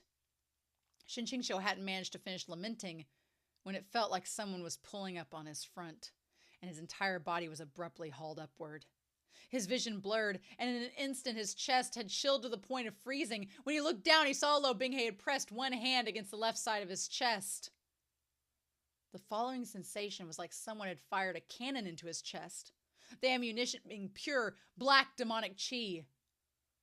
Once it entered his body, it spread like an explosion through his limbs and bones via his meridians. The system's jarringly clear, shrill notification made his head throb. Touch verification successful. Connected to the central power source, storing power. System self-evaluation. All operations normal. Thank you for your continued patronage. Isn't this touch verification a little too advanced? The spiritual energy within Shen QingQiu had started off as a full reservoir, but after this one brief link, more than half was sucked away. But this depleted state lasted only for an instant. The flesh body formed by the sun, moon, dew mushroom had begun to generate a rapid influx of spiritual energy. This influx was then absorbed even more rapidly by Luo Binghe. Shen QingQiu felt like a mobile power bank. There we go! Okay, in my last life, maybe I ranted a little too much about in the comments section, he howled internally, but honestly, I only ranted about airplane shooting towards the sky's writing quality and never the male lead, so why is Luo Binghe always picking on me? Luo Binghe made a sound of surprise and withdrew his palm. This body differed from his previous vessels. He'd extracted the majority of its spiritual energy and poured an enormous amount of demonic chi into it, and yet it could still rapidly and automatically replenish itself. It seemed that Hualing's single-minded insistence on capturing this person, and all the great trouble she'd gone through to do so, had been justified. With a thump, Hualing fell to the ground in a seated position. She knew that she had been correct to capture this person, and that she'd now survived a great calamity and escaped death. Still terrified, she ignored how her knees were trembling and hurriedly corrected her position to kneel on one knee. I don't care if you did it or not, said Luo Binghe. Remember to never let me see him using this face. Hualing hastily bowed her head. Understood. Luo Binghe casually sliced open a spatial rift and stepped inside. The flippancy with which he had left as he pleased was practically infuriating. Just up and dumping the two of them in the wastes, like he was altogether unconcerned with whether Shen QingQiu went or stayed. True enough, he had no need to be concerned, since Shen QingQiu had drunk his blood. Wherever he fled, he could truly never escape. With a flick of his fingers, Luo Binghe could appear in front of Shen QingQiu and leave him mired in excruciating pain. Does this mean I've become Binghe's lackey? Shen QingQiu thought. Luo Binghe hadn't recognized him, so if he followed along and did his job properly, maybe his prospects would actually be pretty good like hell. Wasn't just once a month. A couple more rounds of this and he could get used to it. It's like a damn period. He is truly the spokesperson of tampons in the Cang Qing Mountain Sect. Luo Binghe shows up, blood boiling like a damn period once a month. Currently, disoriented as he was caught off guard when Hualing moved to claw at his face. Shen QingQiu blocked her with two fingers. What are you doing? Hualing clenched her teeth. Didn't you hear he said just now he doesn't want to see your face? Shen QingQiu stared at her and then reached out and tore a piece of gauzy cloth from her body. What are you ripping my clothes for? Hualing shrieked. Shen QingQiu punched two holes in that cloth and covered his face with it, leaving only his eyes exposed. My clothes are already ragged enough, so I'm borrowing yours. Is clawing faces your only solution to everything? Covering myself with a cloth does the job. Must you resort to disfigurement? If Luo Binghe hadn't needed to use this person once a month from now on, meaning she had to guarantee his absolute safety, Hualing would have wanted to hack him to pieces. Though if she thought about it more, even if Luo Binghe hated counterfeits, he probably wouldn't have liked seeing this face drenched in blood either. So Hualing could only swallow her anger and yell, well, go! No issues with that! After all, it would be the same wherever he went, so he figured he might as well take things step by step and observe. By Shen QingQiu's calculations, after Luo Binghe completely suppressed Jin Mo, he probably wouldn't need a vessel anymore. Then it'd be goodbye forever. And that day likely wasn't far off. He just had to be especially careful so Luo Binghe didn't discover that he'd pull off the great escape using the sun, moon, dew mushroom. Having adjusted to his new role ridiculously quickly, Shen QingQiu followed Luo Binghe's lead and stepped into the rift. Hualing was last to enter, and the opening slowly sealed up behind her. The star employee of the demon race's ability to adjust her mental state wasn't too shabby either. After several deep breaths, Hualing had calmed down and asked, your name? The other side of the rift connected to a long corridor, and its two walls decorated in hundreds of complicated designs. Though the lighting was rather dim, Shen QingQiu was thinking that this place looked somewhat familiar, as he said absent-mindedly, Peerless Cucumber. Hualing muttered, "Peerless cucumber," then exploded in anger. "Are you mocking me?" The more Shen QingQiu looked around, the more he felt that even if he'd never been here before, he must have at least heard the description somewhere, and in the process he fully ignored Hualing. Having received no response, she threatened him angrily. "No matter where you're from, now that you've drunk heavenly demon blood, you henceforth belong to the Lord. If you try to rebel, death and desecrated corpse will be a kindness." After turning a corner and passing several disciples wearing familiar light yellow robes, Shen QingQiu was finally certain.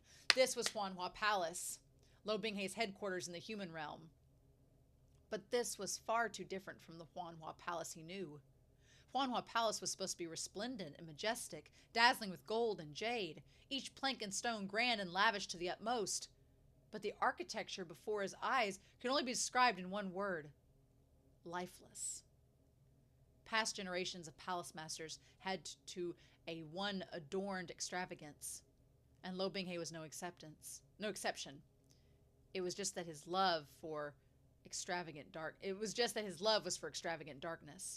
Even the 2 rows of oil lamps lining the corridor seemed to be on the verge of flickering out. In the blink of an eye, Hualing had changed into the apparel of a Huanhua Palace disciple. When deliberately suppressing her demonic qi, she looked just like any ordinary beautiful human girl. Luo Binghe passed through hall after hall like he was in a fugue before he sat down in the main palace hall. Shen QingQiu wanted to go for a stroll elsewhere, but Hualing grabbed him. "Where are you going? Don't wander around. Follow me." Shen QingQiu didn't want to clash with her, so he could only line up beside her on the other side of the main hall, back perfectly straight. Immediately thereafter, some disciples entered to make their reports. Several paid their respects to the throne, reverently relaying information. At first, Shen QingQiu listened without paying attention, but suddenly he heard a name that jabbed him like a needle. "Palace Master," a disciple said. "During the time you were gone, that Liu Qingge came twice more. When he was unable to find you, he demolished Linghua Domain." As Shen QingQiu listened to this, his heart chest tightened, his gums aching slightly. If Liu Qingge had done such a thing, surely he isn't taking revenge for my sake, right? The lack of concern on Luo Binghe's face said, "Whatever. My important self has plenty of money. Let him demolish what he likes. Anything else?" The disciple glanced at him, wiped his cold sweat, and spoke his next words with excessive carefulness. "One more thing. The little palace mistress wants to see you." Shen QingQiu's first thought was that Luo Binghe was about to summon his beloved concubine to the hall with a doting expression on his face, but to his surprise, Luo Binghe remained frosty and indifferent. As if even speaking would be too much, he warily waved his hand, implying rejection. "But," the disciple said awkwardly, "but I'm already here." The mere sound of this voice made Shen QingQiu's teeth and body ache. Before he knew it, the little palace mistress was already stormily charged into the hall, her presence as forceful as spitting flames. Following alongside her was a comely, slightly older woman with a light yellow robe. Her eyes were hazy, as if on the verge of tears. It was Chen Wanyu. Shen QingQiu did a double take, a little surprised. At this time, these 2 maidens should have been blossoming flowers in their prime, but when he looked at them, there was a clear impression of haggardness. The little palace mistress was especially afflicted. Those 2 splotches of uneven crimson on her face were probably due to a rushed application of cosmetics. No matter how he looked at her, she had not even the slightest bit of a well-pampered mistress's radiant glee. The little palace mistress lifted her chin, looking straight at Luo Binghe. "You've returned." Luo Binghe glanced at her and didn't say anything. "Little palace mistress, let's go back," Chen Wanyu said quietly. "Do you imagine I don't know who you think of day and night?" the little palace mistress asked caustically. "The reason you endure humiliation and remain by my side, exhaustively thinking and scheming, isn't it all to lay eyes on him again? So why are you retreating now that you finally see him, acting all fragile and pitiful? Why not try to stop me before we got here instead of only attempting to dissuade me now?" Head lowered, Chen Wanyu dared not speak, her ears flushed. The little palace mistress clicked her tongue, directing it to the hall. "Have you found Daddy?" she asked. "The old palace master has gone into traveling seclusion," Luo Binghe said.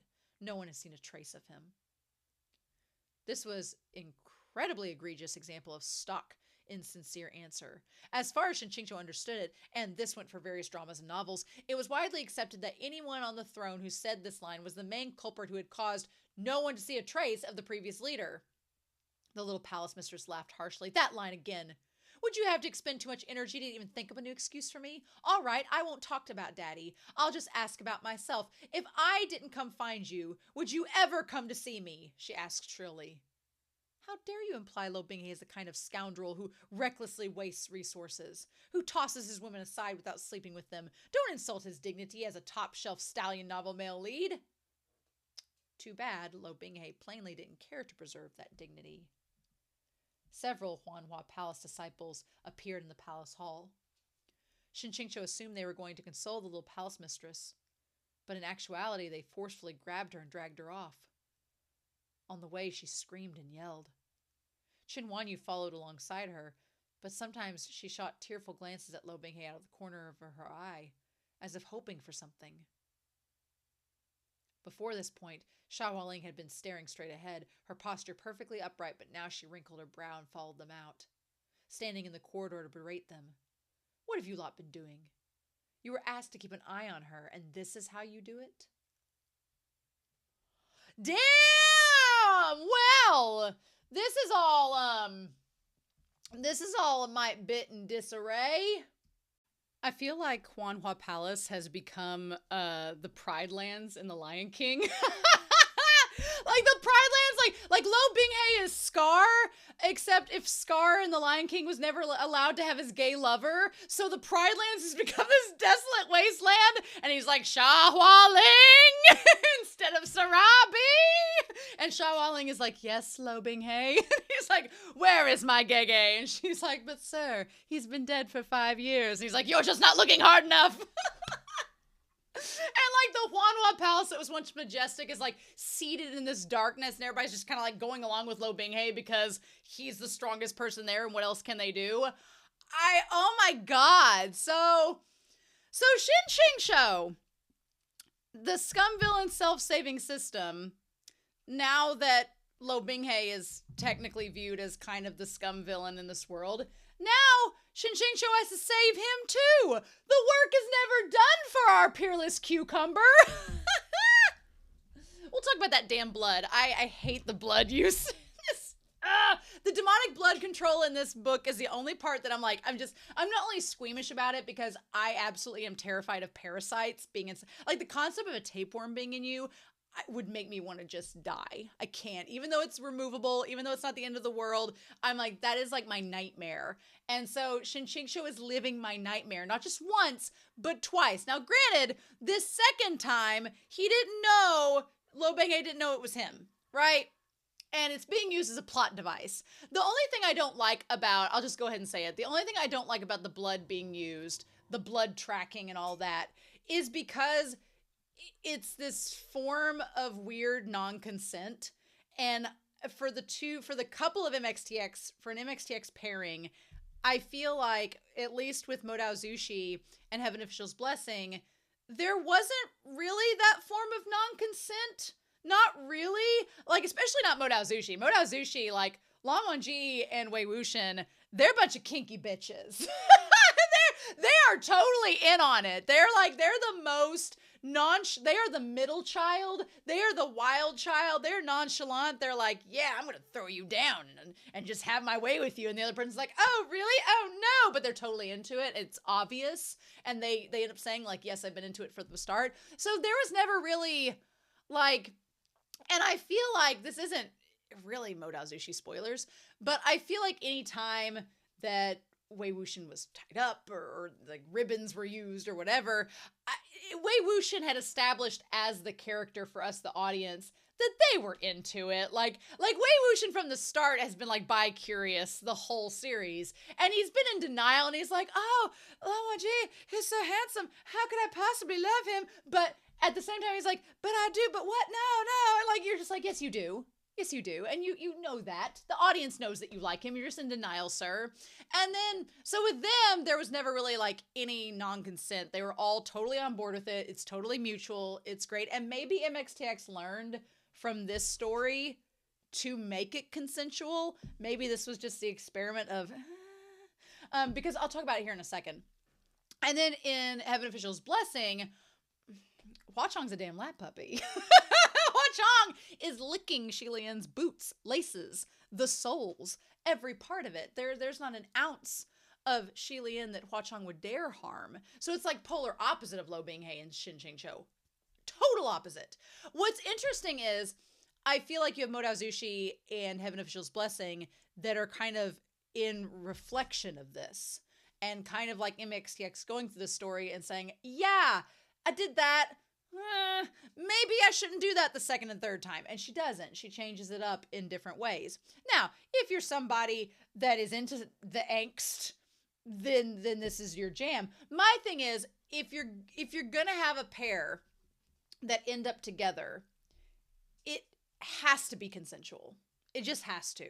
And I was talking with Anime Annie because we both were talking about like way back in chapters 34 through 36 about both of us have had experiences where no, this is how that experience is. And I can relate to Shen QingQiu, and the idea of not having consent is terrifying.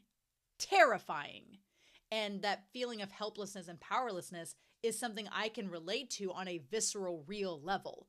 And I don't wish that on anybody, case in point, but it makes me view this story in a much more different light than I think some people that have never had that experience. And they're going, it's just, who cares if it's consensual or not? No, it matters.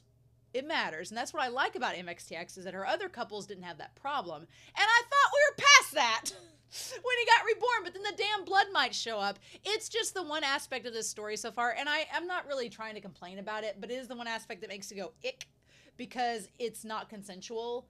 And I know this time around it doesn't bother me nearly as much because Luo Binghe didn't know it was Shen QingQiu. He thought it was just another vessel he was going to use, which we're going to talk about. But it still is, I'm going to be curious to see what they do with it and how it ends up working. Now, if they use it for comedic effect, like Luo Binghe makes Shen QingQiu jump out of the way of something by making his body move on its own, then that would be funny. And if these two bakas finally down the road, like volume 4, admit that they like each other, and Shen QingQiu's like, oh, well, if you want to do some role play, then it's fine. Then it's totally fine. I'm like, if you two are consenting and mutually okay with it, it's cool. But the whole aspect of their relationship at times, it reminds me a lot of like 90s yaoi or like late 90s, early 2000s BL, where there's some kind of non-con elements to it. And it is what it is, but I'm going to be curious to see, like, I'm just waiting for him to finally realize. And I'm like, Shen QingQiu, I love you. I will stick up for you. I'm like Liu Qingge. I will stand up for you, sir. I will stick up for you against all the haters all day long.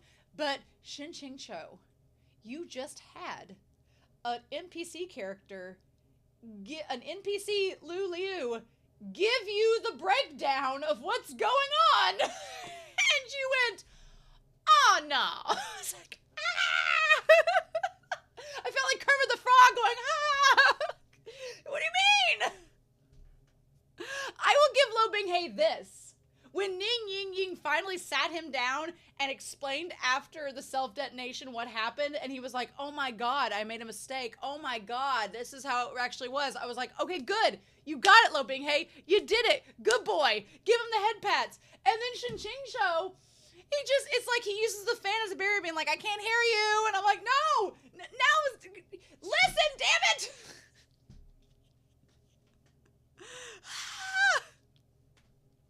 Someone, maybe it was Kaylin V, said that volume 2 is the I want to strangle Shen QingQiu volume.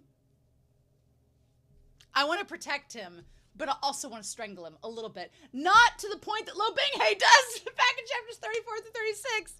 And maybe that's explaining it. Maybe that's why he was doing it, because he was like, what's wrong with you? Because at this point, there is no excuse. Shen QingQiu has no excuse. He had an actual character explain everything in this chapter set to him. And at this point, I feel like it was a turning point where he was like, and then when the system was like, oh, your souls have touched and now it's activating, he's like, what do you mean? What do you mean our souls are intertwined? I feel like now the scale has, like, we've trudged it, we've dipped a toe. Shen QingQiu's dipped a toe into the water of denial. where he's like, oh, well, no, I'm not gay. I mean, I couldn't be. And it's like, yes, you are, sir. You are. You at the very least are interested in Luo Binghe, and you have been this whole time. You just have not recognized it. And now I feel like now the curtain is lifted, and it's like, okay, you have to know, sir. You got to know how this is going down. And things are starting to add up that he's like, well, wait a minute. What? So let's talk about it. So basically in both the OP, or in the OG, in the OG version, Luo Binghe, during this time, had been using vessels to balance out his chi. To balance his chi. He'd been using vessels each month under the full moon. Like a damn every month period. Full moons make people go crazy, you know? And now there's the concept that instead of using all these different people and ruining all their lives, Shen QingQiu will be Luo Binghe's battery. And you can take that and refer to it as many ways as you want. But I do love this concept that we kind of explored with Liu Qingge of balancing out and keeping the chi circulated in Shen QingQiu's old body. So now we have this concept that he could be the way in which Luo Binghe keeps himself balanced. Instead of all these women satisfying him and doing that job, now he has Shen QingQiu to do it instead. And it's just they keep themselves together that way, right? They just keep on keeping stuck to each other like glue that way, right? I'm all for it. I think it's hilarious. I think it's great. And we'll talk about the blood thing in a minute. But anyway, so Hualing, she is an interesting character in this. And I kind of feel a little bit bad for her because, you know, she's not exactly like the OG Hualing was all just horny for Luo Binghe and trying to like get on his, you know, trying to get all up on him. This version of Hualing is trying to do her job, but there's almost like it's not a horny seductress like lust for Luo Binghe. She seems to genuinely view him as strong and is trying to help him.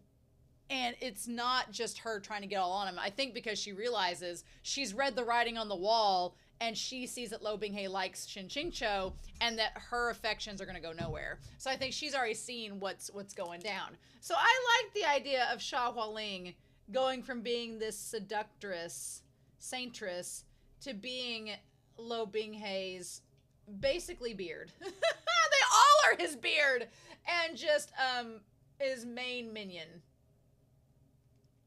But even though she's a main minion, she does get more of her own persona and her own agency, which I like a lot. And I'm wondering if Shen QingQiu, again, part of his job is to make the characters more well-rounded, if his interactions with the little palace mistress, like we talked about last week, with Huan Yun, and then with Hualing, if him interacting with these women are going to make them more dynamic characters, like what's happened with Ning Ying. That would be great. That'd be awesome. I'm here for more developed characters. I think that's all great. At this point, we still don't know what happened to Mobei-jun. We still don't know where he could be. But where's Shang Qinghua? We don't know where he is either. So suspicions. But yeah, I think that's interesting. Although originally in the novel, Mobei-jun didn't show up till way later. So he could still make an appearance later. We just don't know. Right? So I definitely see a Heaven Official's Blessing connection with the idea of splitting between the different realms and going in and out and them all being kind of like bordering each other. I find it interesting that the two realms have different time zones. That's kind of interesting. So there we go. But Yang Yizhan and Liu Mingfan, they're both really fun characters. And even though she doesn't say a whole lot, I like that Liu Mingfan kind of has this like elegant etherealness to her and very stoicness. And then Yang Yizhan just kind of seems like a very wholesome, kind of nice little disciple for Liu Qingge. They're both great.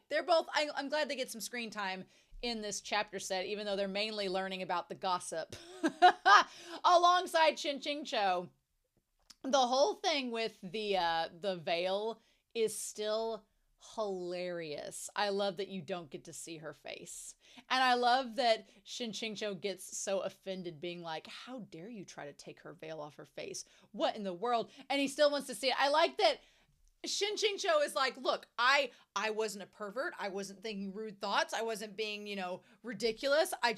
I have not been sexually harassing her. So can't I get to see it? And that's kind of one of the morals of the story I feel MXTX gives in this moment. Is she's like, no, just because you forced yourself not to sexually harass or be mean to someone doesn't mean you get rewarded, And I'm not to say that I'm not saying Shen QingQiu was going to do that to her. No, he wasn't going to touch any lady. But I think MXTX makes a really good point here, is that a lot of times, and again, we have to remember Shen QingQiu, who's in denial because of the secret storyline that's popped up, questioning his sexuality for the first time, or possibly getting about ready to. I feel like MXTX is making a point of saying that the people who have gotten so deeply woven into these stallion novels and believing this certain thing, it's sort of a reflection not only on those readers, but of a society that believes that if I act good, I should get rewarded. And I'm not saying that Shen QingQiu, I'm sure some people are going to misconstrue my words. I'm not necessarily saying this about Shen QingQiu specifically, but I feel like there is a demographic of people out there that believe that if I'm nice to someone, I deserve to have a good gesture in return. And that's not the way the world works. If you're nice to someone, that's great, but you shouldn't expect them to reward you in return, because why should they? Why not all good deeds deserve like a reimbursement? Is kind of what she's saying. She's sort of saying like there are some readers out there who are like, well, because I didn't think these impure thoughts, I should get rewarded for it. And it's like, no, that's just be nice. Don't expect like a reward for it, And I've actually had that happen through my channel. I've had people in comments or people on DMs be like, well, I support you, so you need to support me back. Or I support you, so why aren't you watching this show I want you to watch? Or something like that. And I'm like, whoa. I'm like, one, this is kind of like a parasocial relationship. I don't know you. You're watching me on a free platform like YouTube.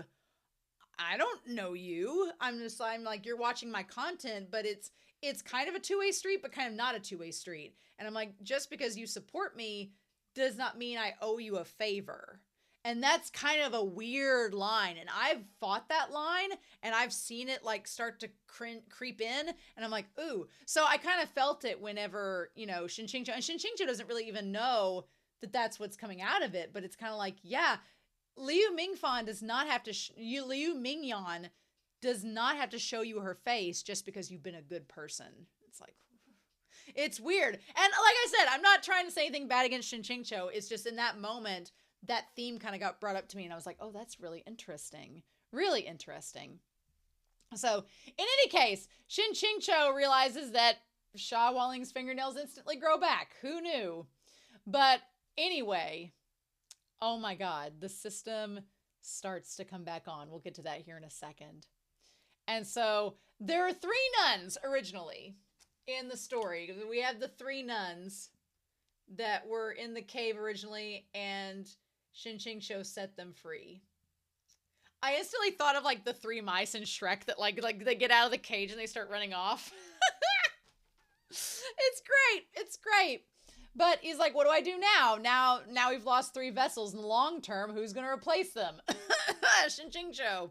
So I love that Shen QingQiu has this new body, unlimited energy. He's basically a human battery. Everything should be going so well. But because it's Shen QingQiu, all of the worst luck happens to him. He ain't been back for like a week and already things are going crazy.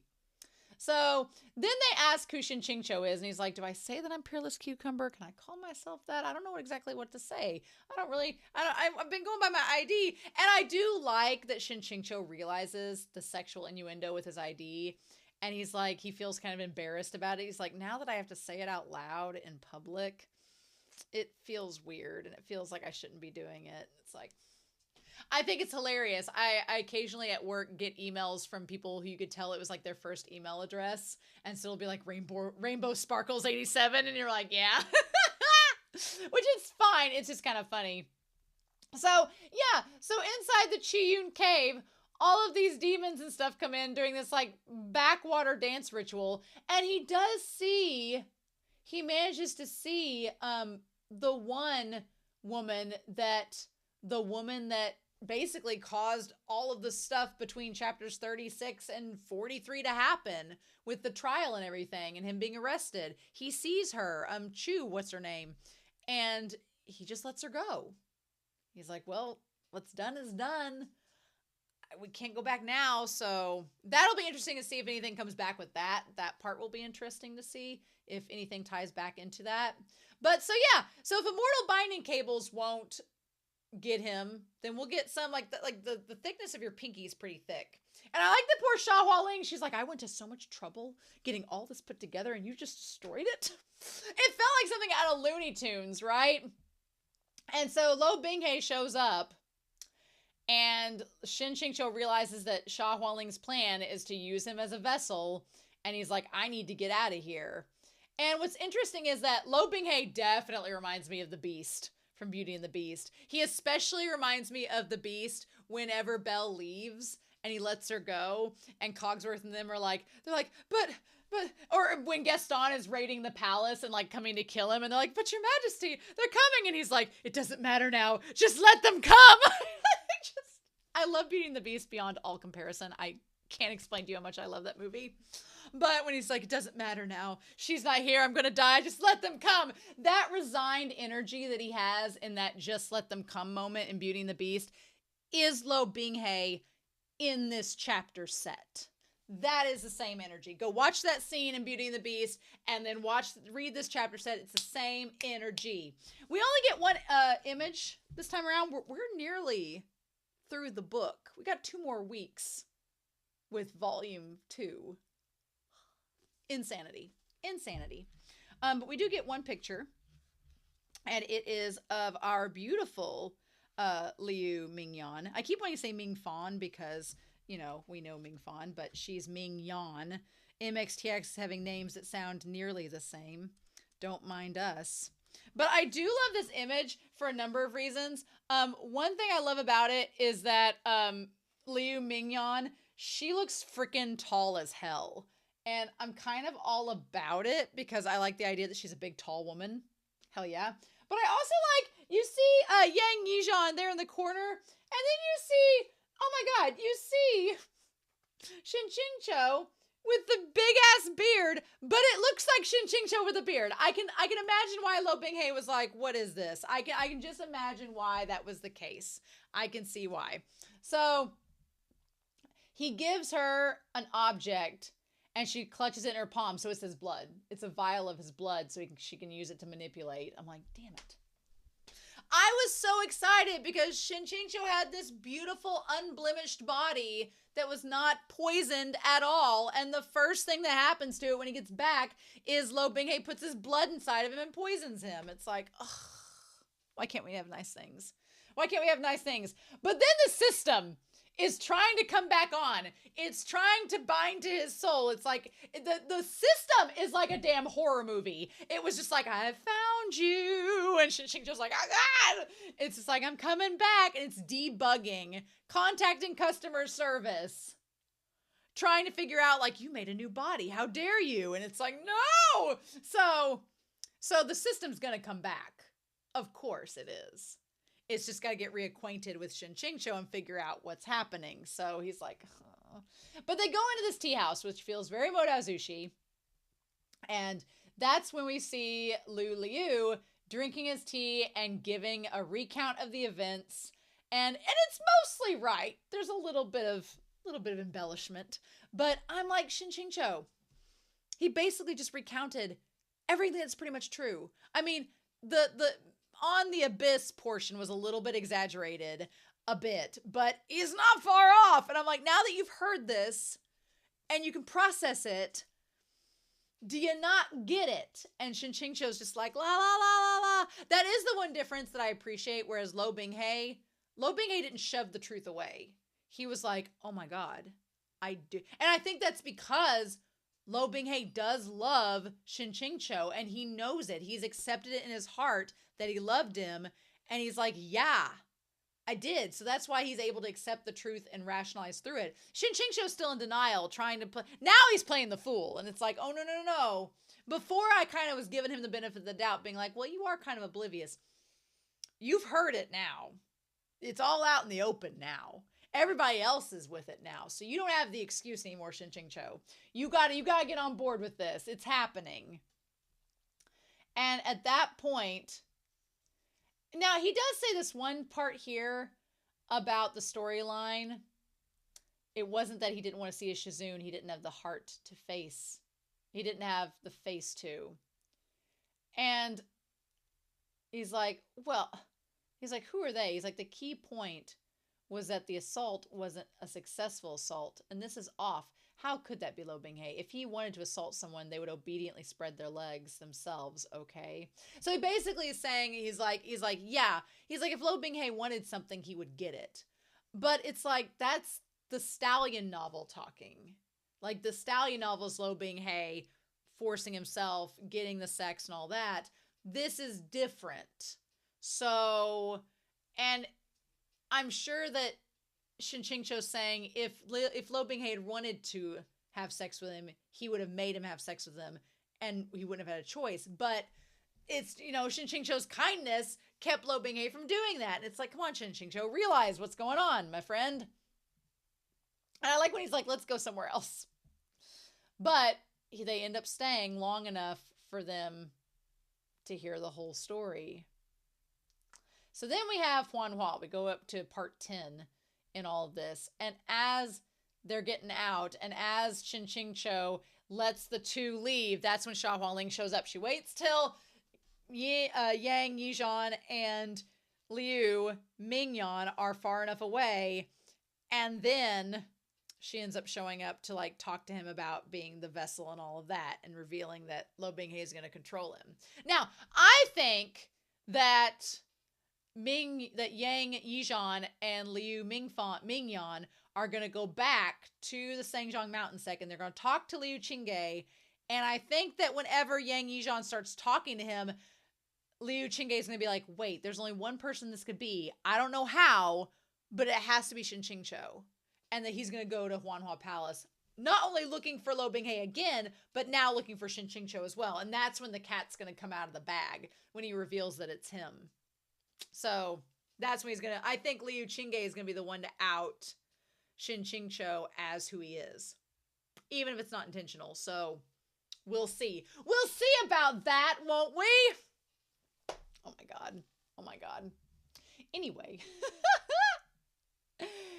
Anyway, so she's like, well, you weren't paying attention, and now I've gotten you eating this demonic blood. So, and he's like, why? He's like, normally you die the first time you eat it. He's like, Shen QingQiu may be the most unlucky person. Then again, I feel like Shen QingQiu and Shilian could run each other the gambit of being the most unlucky. Right now, I think that Shilian has a little bit of a nod ahead, but we're not even halfway through the story yet, so we'll see where that goes. It's still fascinating me that we're not even halfway through, and I have no clue where we're going, or who the secret overall bad guy is, or what's happening. I don't know. The massive fog of misunderstanding, is that still a thing? What is that going to end up doing? Who knows? So I really liked the scene of Luo Binghe like hoisting up into the air Hualing and making her like stand there while he tries to figure out. And he's mad because come to find out, Hualing, realizing Luo Binghe's attachment to Shen QingQiu in the past, tried to like create another version of him to satisfy him, and that didn't go over well at all. And so Luo Binghe's like, how dare you try to recreate my lover and torture me with it? And she's like, I didn't mess with this guy. He just happens to, by coincidence, look like Shen QingQiu. And so she's like, I didn't do it on purpose this time. So poor Shen QingQiu, he gets, again, it's so awful that he gets hurt by the blood mites, And I'm like, if Luo Binghe knew who you were, he'd probably feel even. That's the thing too. I don't want him to hurt Shen QingQiu with the blood mites, because I think then when Luo Binghe finds out later that it is him, he's gonna feel bad about it, and he's gonna be like, well, what do we do? And I don't think you can get the mites out of his blood, so they're stuck there forever. I mean, I get why MXTX uses it, because it's a very convenient plot device. Very convenient. Very, very convenient, because, oh, Shen QingQiu can't escape now. He'll just trace him, track him like that. No big deal. So it's a very convenient plot device. It just, the non-consensual nature of it makes me go, But it's not as bad yet as it could be. As long as Luo Binghe doesn't get any stupid ideas of doing things non-consensually, we'll be fine. We'll be okay. We'll be good. But yeah, only because I feel like the whole non-consent angle sets a bad standard. Because I see so many BL get the mislabel of being just non-consent, like trash. And I'm like, no, that's not BL at all. That's not Donmai. That's not Yaoi. There's so many good stories. And so and obviously, like I said, Luo Binghe didn't know this was Shen QingQiu. So I'm hopeful that things will turn around and we'll eventually get to this point where they talk. Communicate, please. But I need that to happen so that I can go, so I can breathe a deep sigh of relief. And when that happens, I will feel so much better. But we're not there yet. Because MXTX likes to torture us. She's dangling a carrot in front of us, right? And so Hualing, she's like, you could use this guy. And once you do use him, you're going to realize he has all this spiritual energy. And you'll never have to worry about hurting anybody else. So then there's the Holy Mausoleum brought up, which is giving me a headcanon that I am terrified of, okay? So here's the terrifying headcanon. They talk about that there's an artifact that can bring the dead back to life. And Hualing, as a double agent, successfully climbed and infiltrated the mausoleum and has those treasures. So what does he need her for? And why did she mention it and that got him to turn around? Is he going to sacrifice? Is it going to be a thing where you have to sacrifice a body to bring back another body? So is he like, is she like, oh, you need me to bring back your lover. You need me in order to bring him back. And it's like, so one of three things could happen, if anything. So we have this option. It could be with this holy mausoleum, the concept that they could be trying to bring Shen QingQiu back to life. So three things at least could happen.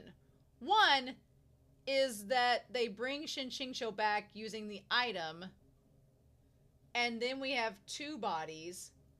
One that is Peerless Cucumber Shen Yan, and one that is Shen QingQiu.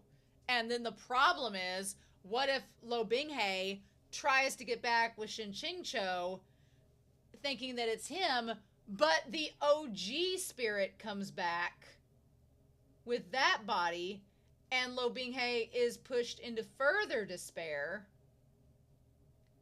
and Shen Yan has to get him to fall in love with him instead of Shen QingQiu.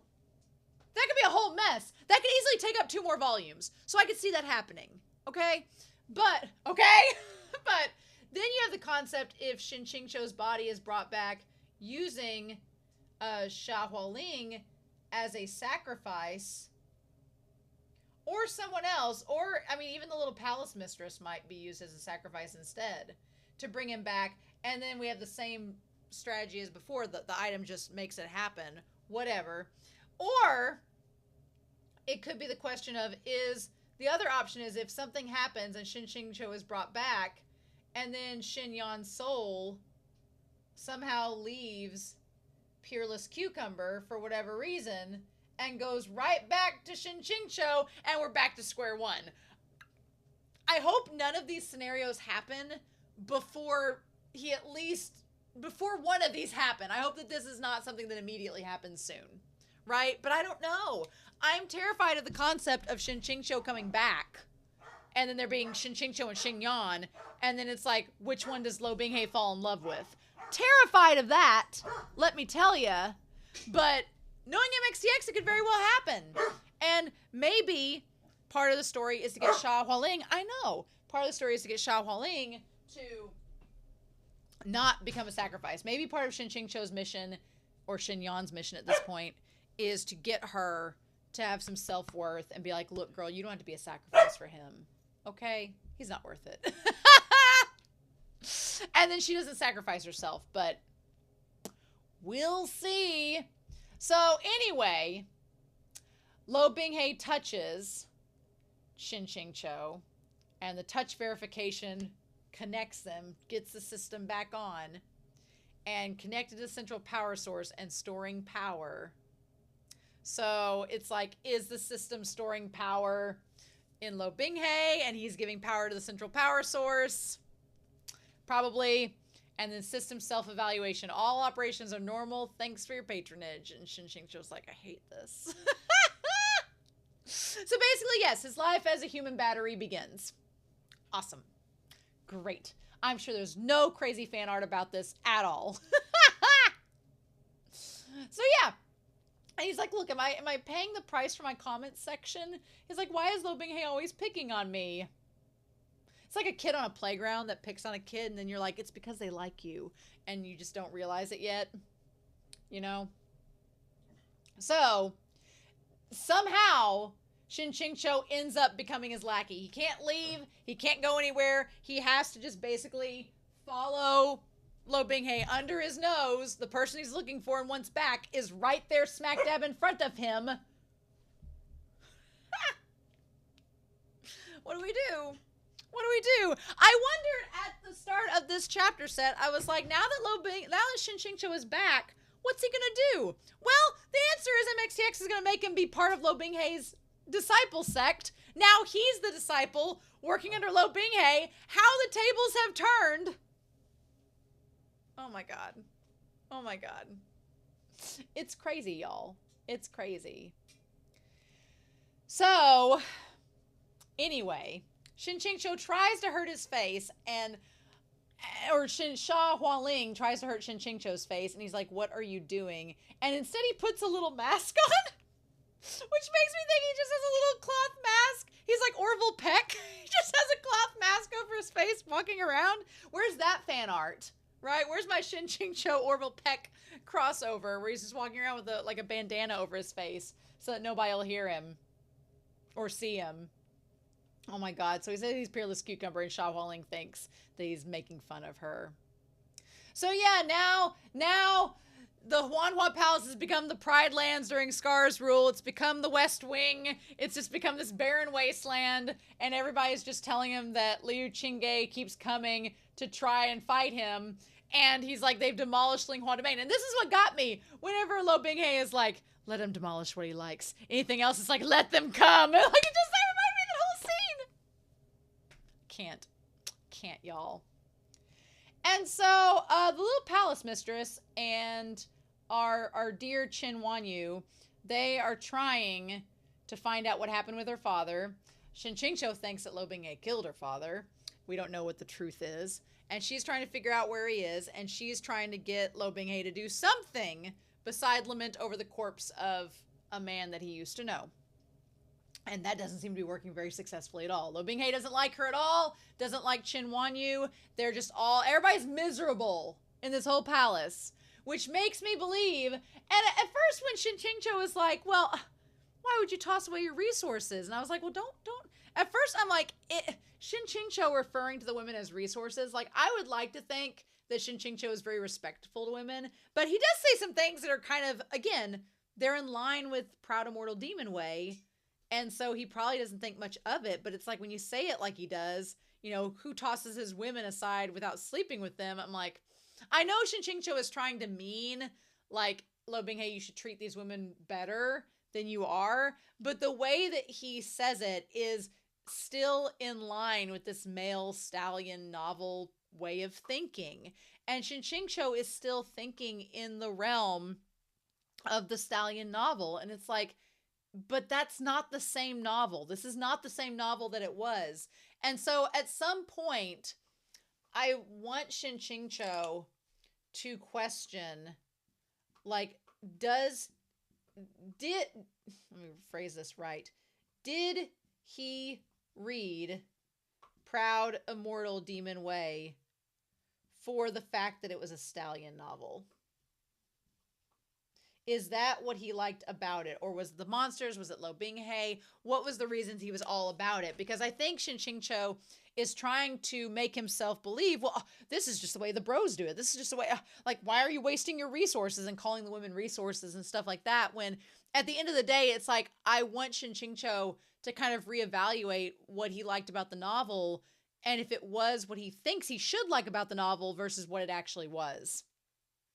And I think we'll get there by the end of volume 4. But it was just cracking me up how he was like, well, we can't let things, like, we got to get things back to the way they originally were. I'm like, that is impossible. The fact that you killed Shen QingQiu is like, they can't go back to the way things were unless there's an outside force trying to stitch it all back together.